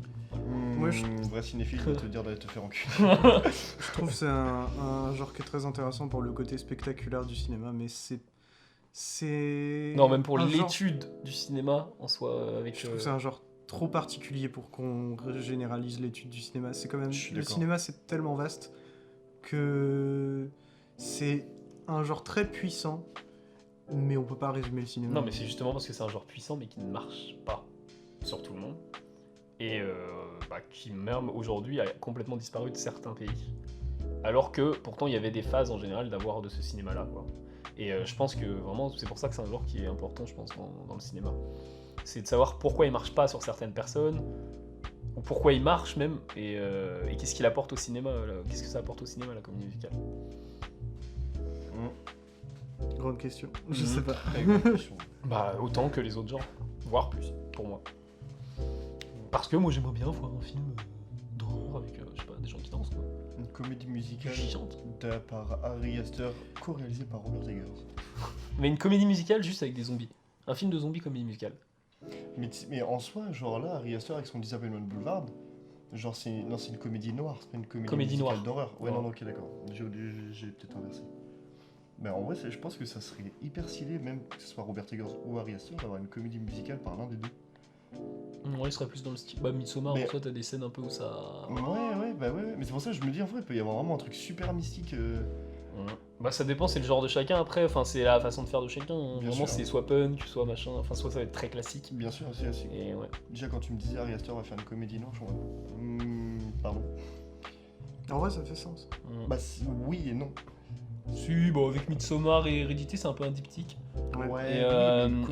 C'est un diptyque sombre. Et The Machin About the Johnson, là, The Strange Thing Ouais, About ouais, the Johnson, il y a des moments quand même humour très noirs, Mm. je trouve. Genre aussi le moment Ouais, où, le moment où mais tu quand découvres je l'ai qui... maté, moi j'ai pas rigolé. Bah, hein. bah t'as pas rigolé, mais parce que c'est J'étais- noir, tu vois, vrai, j'étais très- c'est noir, et ouais, c'est très noir. Non, c'est de la comédie très noire, vraiment. Du genre, c'est en soi, il y a des gens qui te feraient une blague sur le fait qu'il se masturbe sur son père, tu vois. Enfin, le moment où tu découvres Oui, ce moment-là. oui. Ouais, clairement. Genre, c'est presque vraiment. Non, mais la façon dont il repose le truc en mode. Genre, Ouais. là, la photo, c'est presque. C'est vraiment, c'est hilarant, mais pour un Ouais. mec qui est très noir, tu vois. C'est super drôle. C'est Honnêtement, drôle, mais ça t'as pas envie d'en rire spécialement sur En le fait, moment. mais mais- Ouais, sur le moment, moi je rigole pas. hein. C'est des situations extrêmement drôles, mais qui sont filmées. Enfin, des situations d'humour noir extrêmement drôles, mais qui sont filmées avec un réalisme poignant, je trouve. L'humour est vraiment vénère dans ces cas-là. parce que- Non, c'est pas étonnant qu'il a. Mais même dans Midsommar, genre, Bah, quand il pisse sur l'arbre et puis l'autre, ah, de pisser, range ta bite Ouais. Tu voyais qu'il partait quand même vers Ouais, une direction carrément, un peu carrément. comédie noire, quoi. Et ouais, bah, du coup, bon, je pense qu'on va s'arrêter là. Ouais. Parce qu'on a beaucoup jacté. On a beaucoup jacté. Il y a beaucoup de choses à On dire. a beaucoup jacte demi. Oh, la vache. Jacques Demité. Ah non, mais. Un demi. Mais on n'a pas fait les choses à moitié. Oh. Oh là On n'a là, pas fait mais les choses à Il est deux. en forme. Ah là là. Après 2 heures Mais de du coup, ouais, tournage, encore en merci beaucoup pour toutes les thématiques que vous avez déposées. forme. Merci. Tu imites quelqu'un. Ouais. Je sais pas, je fais un accent. Ouais. Et oui, merci beaucoup pour les thématiques. Et surtout Ouais. pour la comédie musicale. Ouais, pour tout en fait. hein. Oui. Même pour celles qu'on n'a pas retenues. Donc merci beaucoup d'avoir écouté ce 20e épisode de la Pause Cinéma. On se retrouve la semaine prochaine pour l'épisode 21, qui sera sur une thématique de... Moi-même, Jonas, Effectivement. qui est du coup la hauteur. Ouh, ça donne le vertige. Et c'est très intéressant parce que ce film, c'est très intéressant parce que le film qui va être choisi sera dans l'actualité. Mais merci encore d'avoir écouté. Oui, Et j'ai déjà dit ça. J'ai déjà dit qu'on c'est se pas retrouve. grave, on remercie. Merci encore d'avoir écouté. Au revoir. Bisous. Bisous.